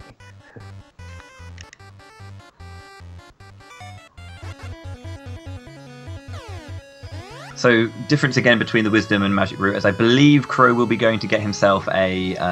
do you get the elixir when you're going down or when you're going back? Yeah, I get elixir both ways. Oh, both ways. So obviously it's just because faster than drinking elixirs. Yeah. Because obviously an elixir is a full HP MP regain. It's kind of like a level up. It's like a free level up. There's a tile that I kind of skipped actually, but there's like a bit of land in the middle of all of the water that when you defeat all the enemies in that screen, kind of like the lizard men, a chest appears and it contains an elixir. And every time you reset the screen or reset the game on that screen, you can get a brand new elixir. I don't get them. I used to get them, but I kind of took them out because I found that... I still think you should. I think it's actually faster than using magic to cure. But whatever. I'm not sure. Yeah. I think it's very close either way. I mean, in like the ideal run, you're not going to be healing as much. Is kind of the hope. So, I mean, I think so that's how it's works. You know that.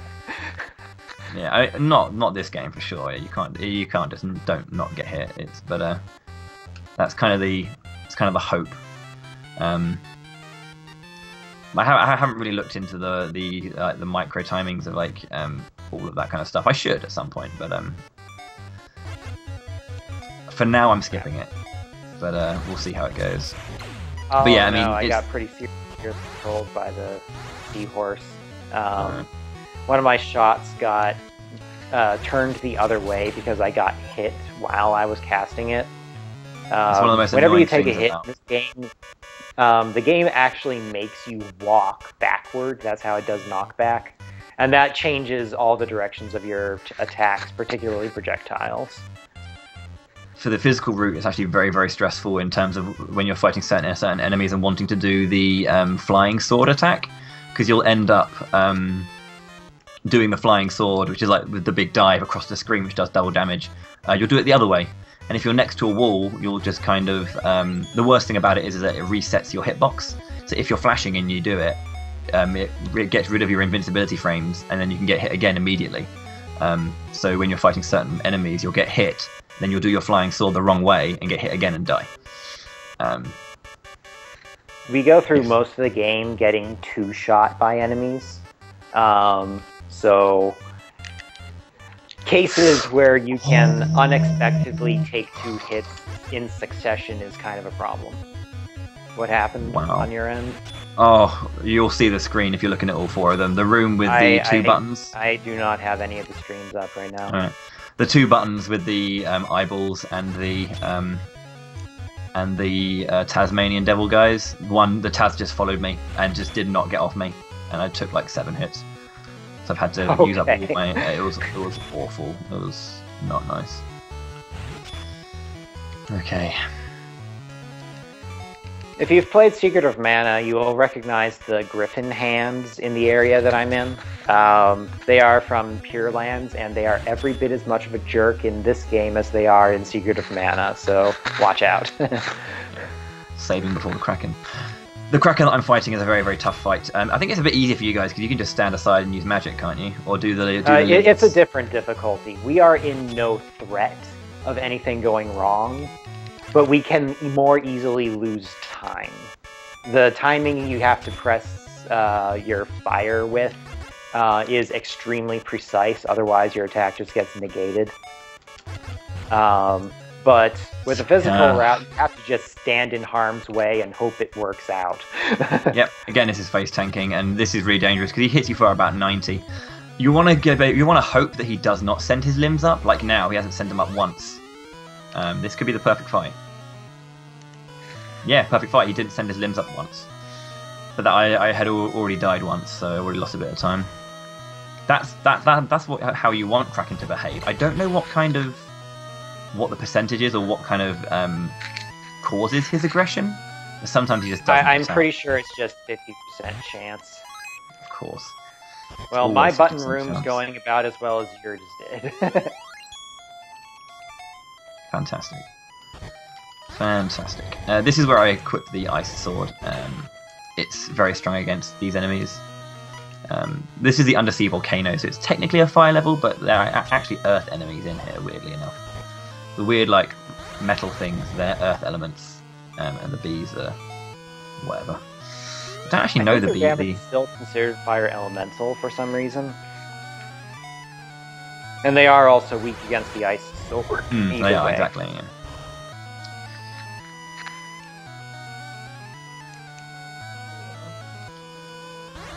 So I'm starting the Kraken fight. It's rather different for magic. We are going to use fire, and we'll let it lock on to Kraken. The catch is that his tentacles block the fireballs, so I need to shoot the fireballs either immediately after Kraken has decided not to send one of his tentacles, or right as he is retracting his left tentacle, with a rather precise timing. I just missed one of my shots there. Ugh, 2 shots missed, that's pretty bad. Because I have to wait for my will bar to fill each time for it to be worth it. Cool, I got a good button room there. Yeah, so pretty bad RNG and execution for me. Unlucky. Flying sword worked out nicely. Good. I got a good button room. Sometimes the stairs don't appear when you press both the buttons. Now, in the Dark Lord one, the buttons aren't in the corner, so you can always reposition them. But for this one, they're not in the corner. Oh no, sorry, they are in the corner. So if you get it, if the stairs don't appear, that's not your fault, and there's nothing you can do about it, which is really annoying.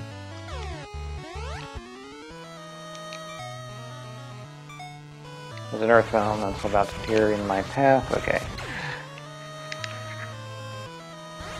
Oh, oops, that's silly. So yeah, I just took 10 damage from a Shadow Zero, and we're at the end of the game, way after they appear. They are one of the strongest enemies in the game for like the point in which you have to face them. I'm gonna save again just to make sure. I'm probably gonna level up in this screen, but you never know what the game can do. Yeah, the ice room in this dungeon is probably the most annoying room in the game.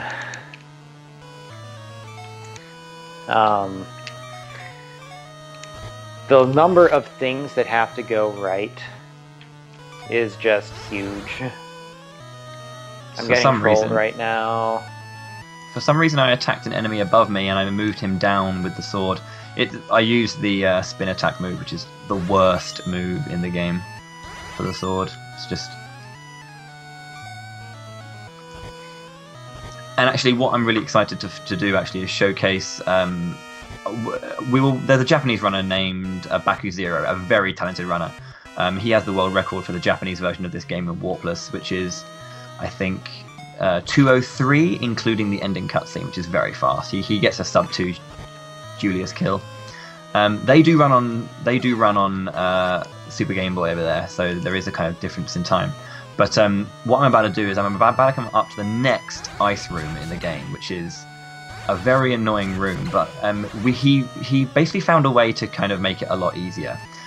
In the very beginning of the game, when we're in Ket's ice, we use the chain whip to knock a chest onto a button, which causes the stairs to appear for us. I'm going to do something quite similar here with this room.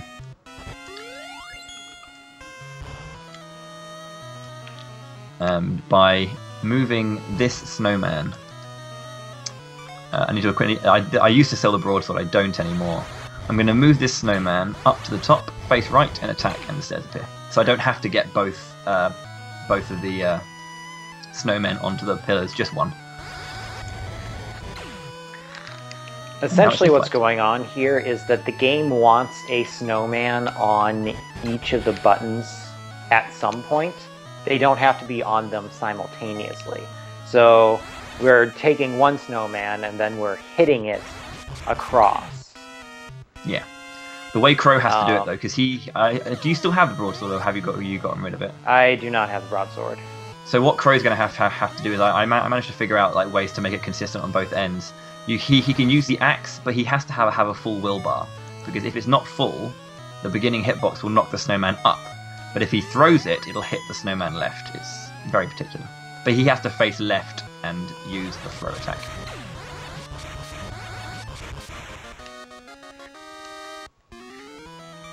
All these kind of like little things have just kind of been found. Yeah, sometimes it doesn't work either. I've not found it to be consistent. It usually does, but even if it doesn't, I can just go freeze an enemy and do it normally. It's really not a big time expenditure to try to do it the fancy way. Well, even with the left-hand throwing axe, it doesn't work. Not always. Really? I've never had it not work with the throw. Like, just a throw, like swinging the axe normally doesn't work, but like with the throw, I haven't had it not work. But maybe I was just lucky. A lot of these things are this kind of weird, like feeling of chance.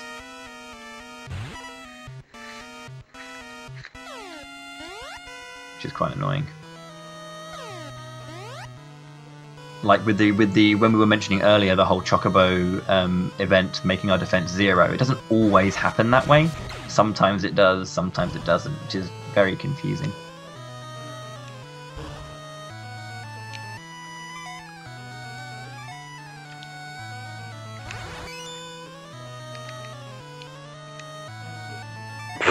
Okay. It worked, except that the stairs didn't appear anyway. This game is such a troll. Yeah. Okay. So, yes, Poexil, Carry is an ice boss, and that's why we use Flame, and I use the Flame Whip, because the Flame Whip's very, very strong against her. I wonder if I'm going to go Dragon Sword strats against the Dragon Zombie or not. I don't know, maybe I will for the hype. It's risky though.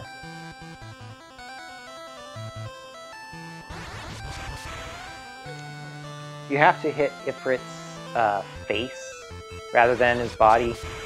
This is true even whenever he's in ball form and you can't actually see his face. You still need to hit him near the center or else your attack is negated. Yeah. So yeah, again, you may have seen that when I was doing the boss fight. I was kind of like, I was plotting a certain route where I'd stab up and then run around a certain way and then stab up again. Christ, that was close. That was really scary. I have to go to the healing pond. I was just very close to getting killed by the manta rays. And guys, I'm gonna save. I'm gonna save. That seems like a safe idea. I was just kind of flailing with my flail to kind of keep my invincibility, my iframes ticking.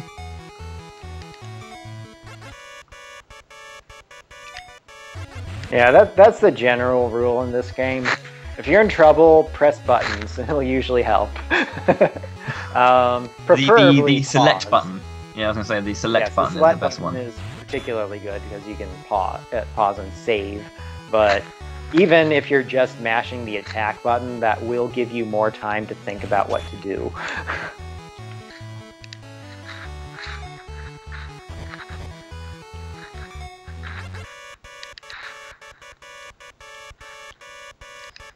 This next boss, you may recognize. He looks a little different than he does in the other games, but he is pretty cool. He doesn't have amazing music in this game, but he does in Secret of Mana. He awards you the nuke spell whenever you defeat him. And you should have been directed to find him by Dr. Bow Wow, who Sibba should have told us to visit, but again, we know where to go, so we're just going there immediately. In fact, you can actually fight Lich and get the nuke spell immediately upon getting the Chocobo. However, that turns out to be slower than the other order, even for the magic route. You would think that getting the nuke spell early would be great, but it turns out that it just doesn't work out against anything but Ifrit. So, oh well. He has a big hitbox and he hits like a truck again. So it's one of those cases of you need to just kind of stay back and be safe. He has the same movement pattern as Megapede, who we fought in the Silver Mine. So if you just recall that particular movement pattern, then you'll be able to move out of the way of him. And Nuke also takes up the most amount of MP in the game. It takes up 3 MP. The others take up 2 or 1. So it costs a lot, but it does a lot more damage.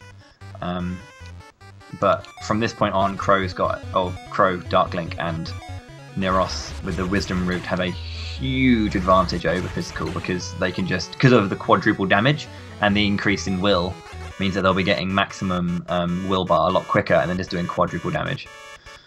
Yeah, so all the boss fights are going to be a lot faster from here on out for us, especially with the nuke spell, in the cases where nuke is allowed.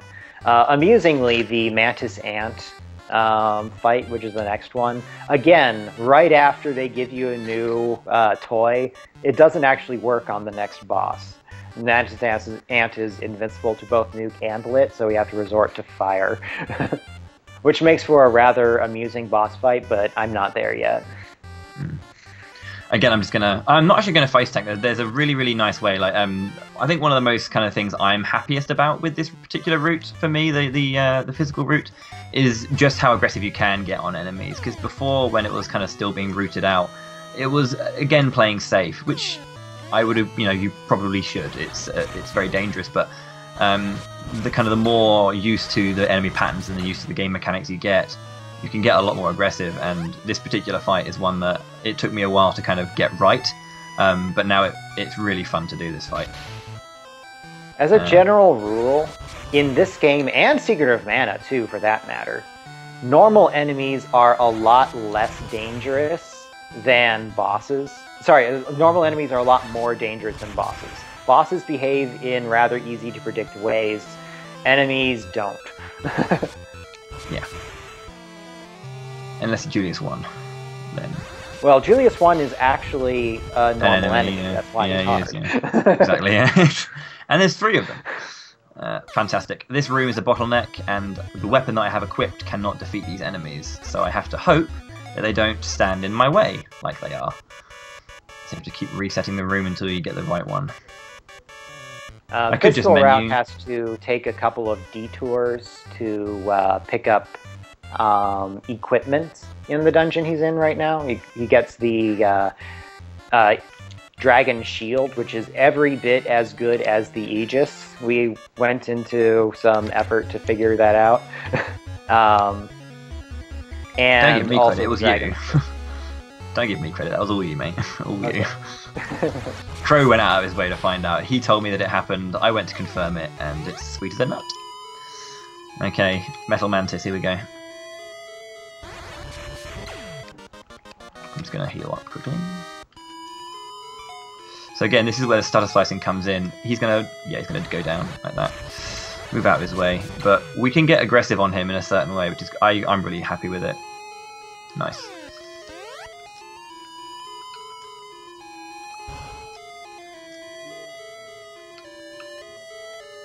Almost moved into the stars again, that was risky.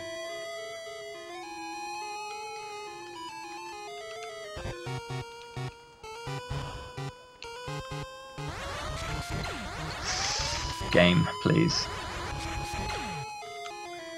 Please don't Moogle me. Thank you. The I Spy enemies' projectiles still Moogle you even late into the game, so they remain serious threats. They really do. So Mantis is down.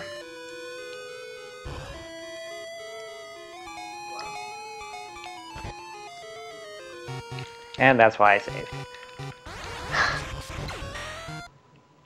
Or the next dungeon. We mentioned very early on the best NPC party member is what I'm about to pick up. Character I'm about to pick up is amazing. Even more so for the magical route, just because of the way magic works. But this is a very quick level anyway. But Marcy is the robot who looks after Dime Tower, and Marcy restores all of your MP in a moment, and also has quicker tech speed. Has the Japanese tech speed, weirdly. Don't know why the rest of the characters didn't, but Marcy did. Marcy also shoots lasers and can jump. Yes, that's very important to remember. Marcy can jump. She tells you so. She does. She does indeed. I'm going to just menu actually because I did the whole Chocobo cutscene, just in case I get one shot. So the Mantis Ant fight is not particularly exciting for the magic route. Entering into the middle of the arena is counterproductive because each time you go into or out of the arena, there's those damage tiles that hurt you. So, if I entered the arena and then fought Mantis Ant and then exited the arena, I'd have to go to the menu and select Cure twice. Whereas if I just stand on the outside where Mantis Ant can't even touch me anyway, and just sling fireballs from there, then everything's fine. It's not pretty, but it's very effective.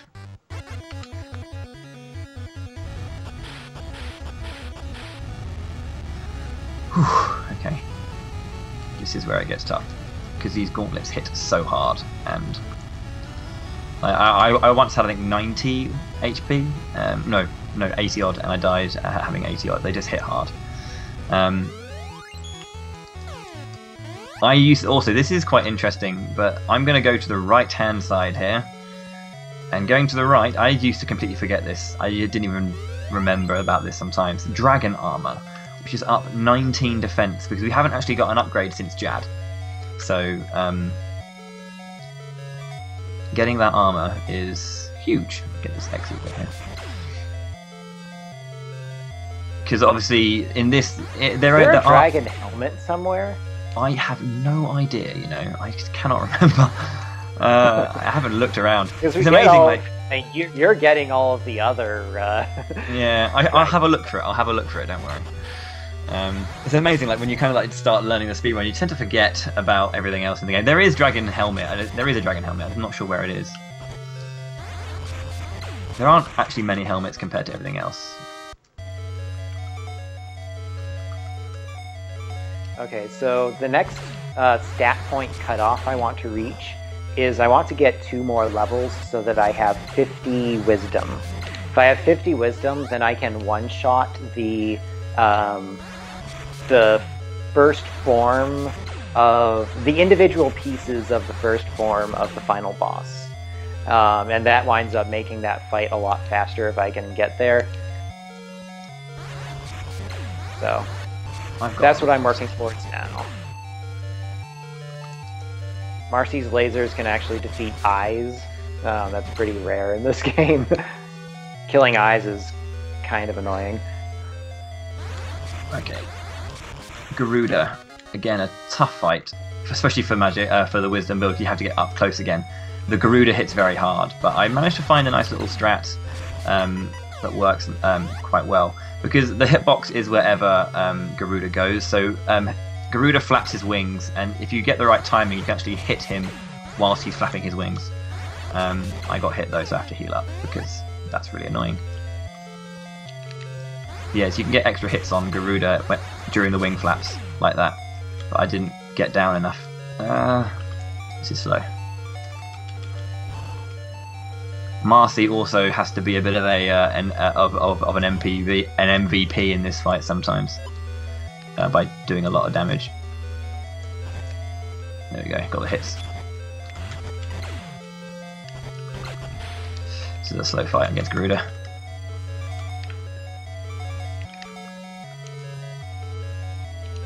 Very slow. Got him though, that's fine. Obviously you want to do that fight without getting hit. But now that we defeated Garuda, the tower is breaking, so we need to get off as soon as possible. Typical load-bearing boss.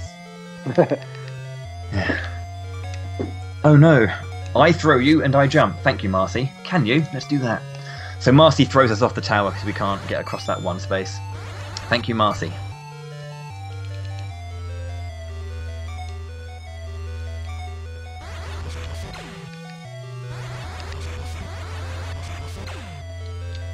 I am unable to jump. What?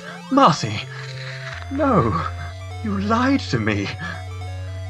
Please, everyone, raise a Bible thump. Marcy. See you sometime, kid. Some deep stuff.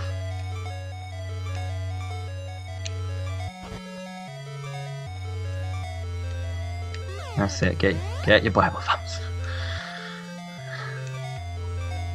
Marcy thump. That's gonna be an emote one day. I'm just gonna give a shout out to my favourite track in the game.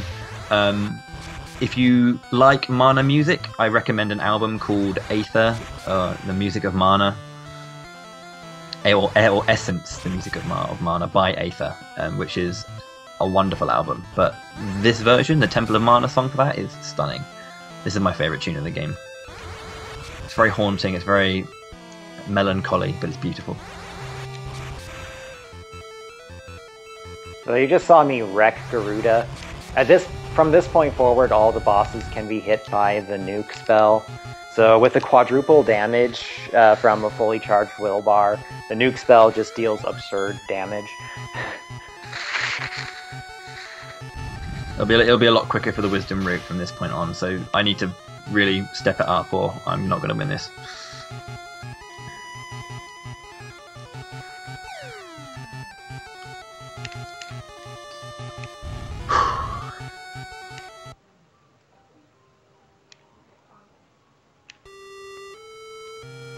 Thank you, Garrick, for the luck for everyone in the relay.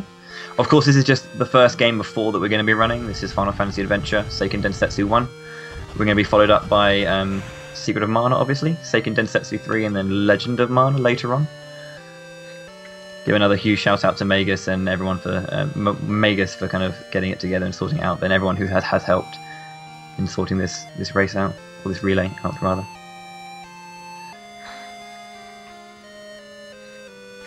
All of the runners, there are 16 of us. There are those who just learnt the game just to make this happen, so thanks again to those. Who are in principle in this Skype call and could, talk. They haven't been talking. They've been very quiet. They've been focusing.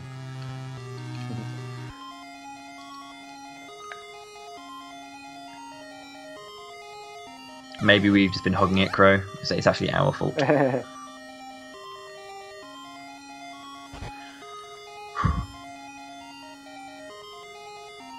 Okay, so there are some locked doors in the final dungeon here, and there's only one place where you can get keys, so if you run out, that's pretty annoying. We, of course, know how many we need. Yeah, I mentioned It's it also earlier. a very confusing dungeon. There's a lot of twists and turns. There's a lot of rooms that look like each other, so it's easy to get lost. There are also warps as well, which kind of send you in different directions, and you'll think you're going the right way, but it's actually one that just does a little loop, and you'll find yourself going on a loop over and over again because it wasn't clear. Well, it's not that it's not clear, it's just that it's meant to be a maze. I'm here all week. I'm here all week. I just wanted to say, trust me, you don't want to hear me talking. I'm cursing. I got so much Have some fan more energy already. self-confidence. It's impressive. I got a drop from the ninjas, but it landed on the very, very central tile of the teleporter. Yeah, The only the way I could've- ninjas either up elixirs or a piece of awesome armor that's even better than the dragon armor we got. It's up 10. Ninjas are total jerks, though. They deal a huge amount of damage with their morning stars, and they can instantly teleport anywhere on the screen. Oh, also they have a direction shield. Yep. Totally fair. Totally fair.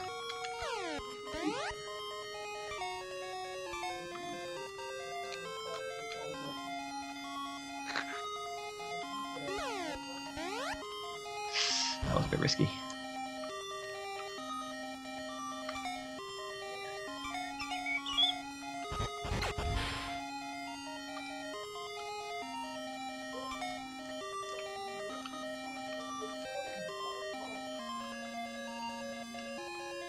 Okay.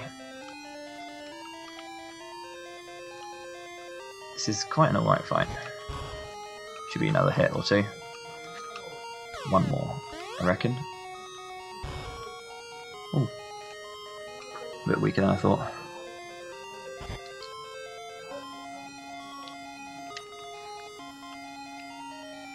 Just gonna save again here. Although I'm a little bit nervous about saving because I had a fantastic run last night, and Crow is the current world record holder with 2:03.06, and last night I got a 2:03.10, which is incredibly close. But Crow reminded me. He said, "Yeah, if you just hadn't saved one more time." Like, oh, cheers, mate. Thank you very much. Yeah. And I'd like to point out that the world record and the next runner-up are that close together, you know, just seconds apart, despite using completely different strategies. And you can just see in the race here, we're basically doing our normal strategies here, and they're not similar at all. And yet... The time is so very close. Yeah, they're so close. I'm getting trolled to hell right now in this room. This room is always a tricky one as well because of the enemies. Yep, don't do this to me, game. Come on. Oh my god. Oh dear, this is dangerous. This is dangerous. This is dangerous. I just got stoned in that room with the eyeballs and the... He's just going to sit here and do that because he's such a cool guy. He's just such a cool guy. Wow. Obviously... Crow has just fought the red dragon, which is obviously very, very Yes, identifiable from the regular dragon. Yeah, I said at the early part of the game that there are no palette swaps in this game. That's not quite true. The first dragon and the second dragon there are the dragon and then the red dragon. The palette swapped one does not look at all different because it's a Game Boy game, not a Game Boy Color game. You might have just seen me take 2 hits there from the flying sword. I mentioned earlier about the whole flying sword, removing the invinci frames and getting hit twice. Great game. Sorry, continue. Yeah, the stronger dragon deals the same damage from flame breath and walks the same way. He deals more damage if you touch him directly, but as long as you know his movement pattern, that should never happen. Keyword should. Oh yeah.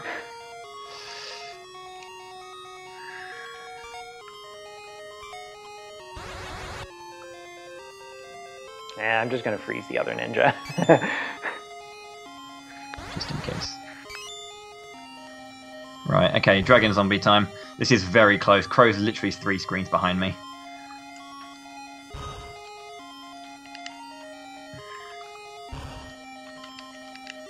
I'm actually out of X ethers. I have to use a normal ether. Yeah. Okay. Okay, so dragon sword strats for this fight are ridiculously hard. I'm going for them because it's either this or nothing. If you miss your movement once, you get punished. Yeah, Dragon Zombie is really harsh. He deals around 100 damage. We have like 150 HP or so. And that is true of both his both physical contact with him and from his fireballs. So, yeah. He does a lot of damage. He's very scary. Got him. Yeah, you can defeat him using the nuke spell. I'm actually using fire here. It's a lot more consistent. If you use nuke, first of all, it costs a lot more MP. But second of all, the amount of distance Hydra moves forward, just like the first boss of the game, this guy will move a different distance forward each time he moves forward, and depending on how far he goes, you have to react differently if you're using nuke as your attack of choice. So I just use fire instead. Okay, and now we're going to get the Excalibur, which is written as Excalibur in the text, but when you go into the menu, it's Excalibur. Capital X, capital C, lowercase a, l, b, r. Cracking. Good job, translators. To be fair, they didn't have too many characters to work with, but... Okay, I'm going to get my X Ether out, use it, and then equip my crystal, because I kept a crystal for this moment, so I can get an instant flying sword attack, because it'll be... I'm very strong, so... I'll be able to do a lot of damage with my flying sword attack. But this is a final fight. Let's do this. Yeah, it's the final series of fights. The first form is actually a collection of 3 normal enemies. And since they are normal enemies, they are, of course, really annoying.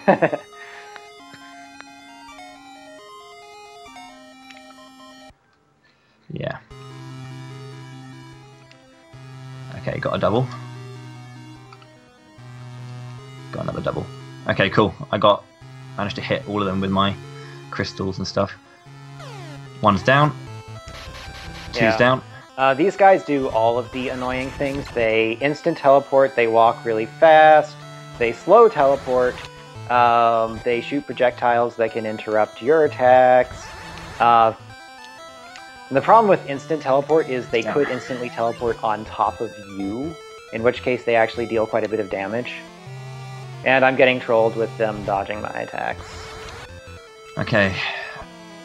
This fight, I'm really proud of kind of like the physical strats of this fight, because you have to kind of get in close, and it's all about knowing the timings and knowing how many attacks you can get out on them. You want to be aiming for 3 hits every single time he dives. Getting them is hard, but if you can get it. There are certain rules for where he's allowed to dive and when. He's not diving at all. He is not allowed to dive downward when he's in the middle and heading to the right.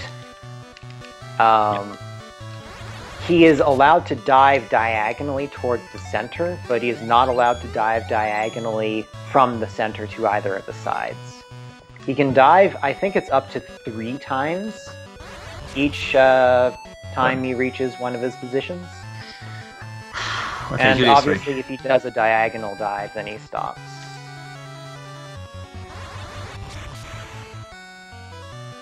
Okay. We do switch after the fade out, but yeah, timeout is going to be coming very, very soon. Never leave her alive. Save. Okay, so I have the Dragon Shield, which actually works exactly the same amount as the Aegis Shield. Julius 3's movement pattern is exactly the same every single time. So you just need to remember exactly where he goes, and then just set it up. Now with the shield, I can just literally dodge every single thing he does, so I just can get 5 hits on him every single time.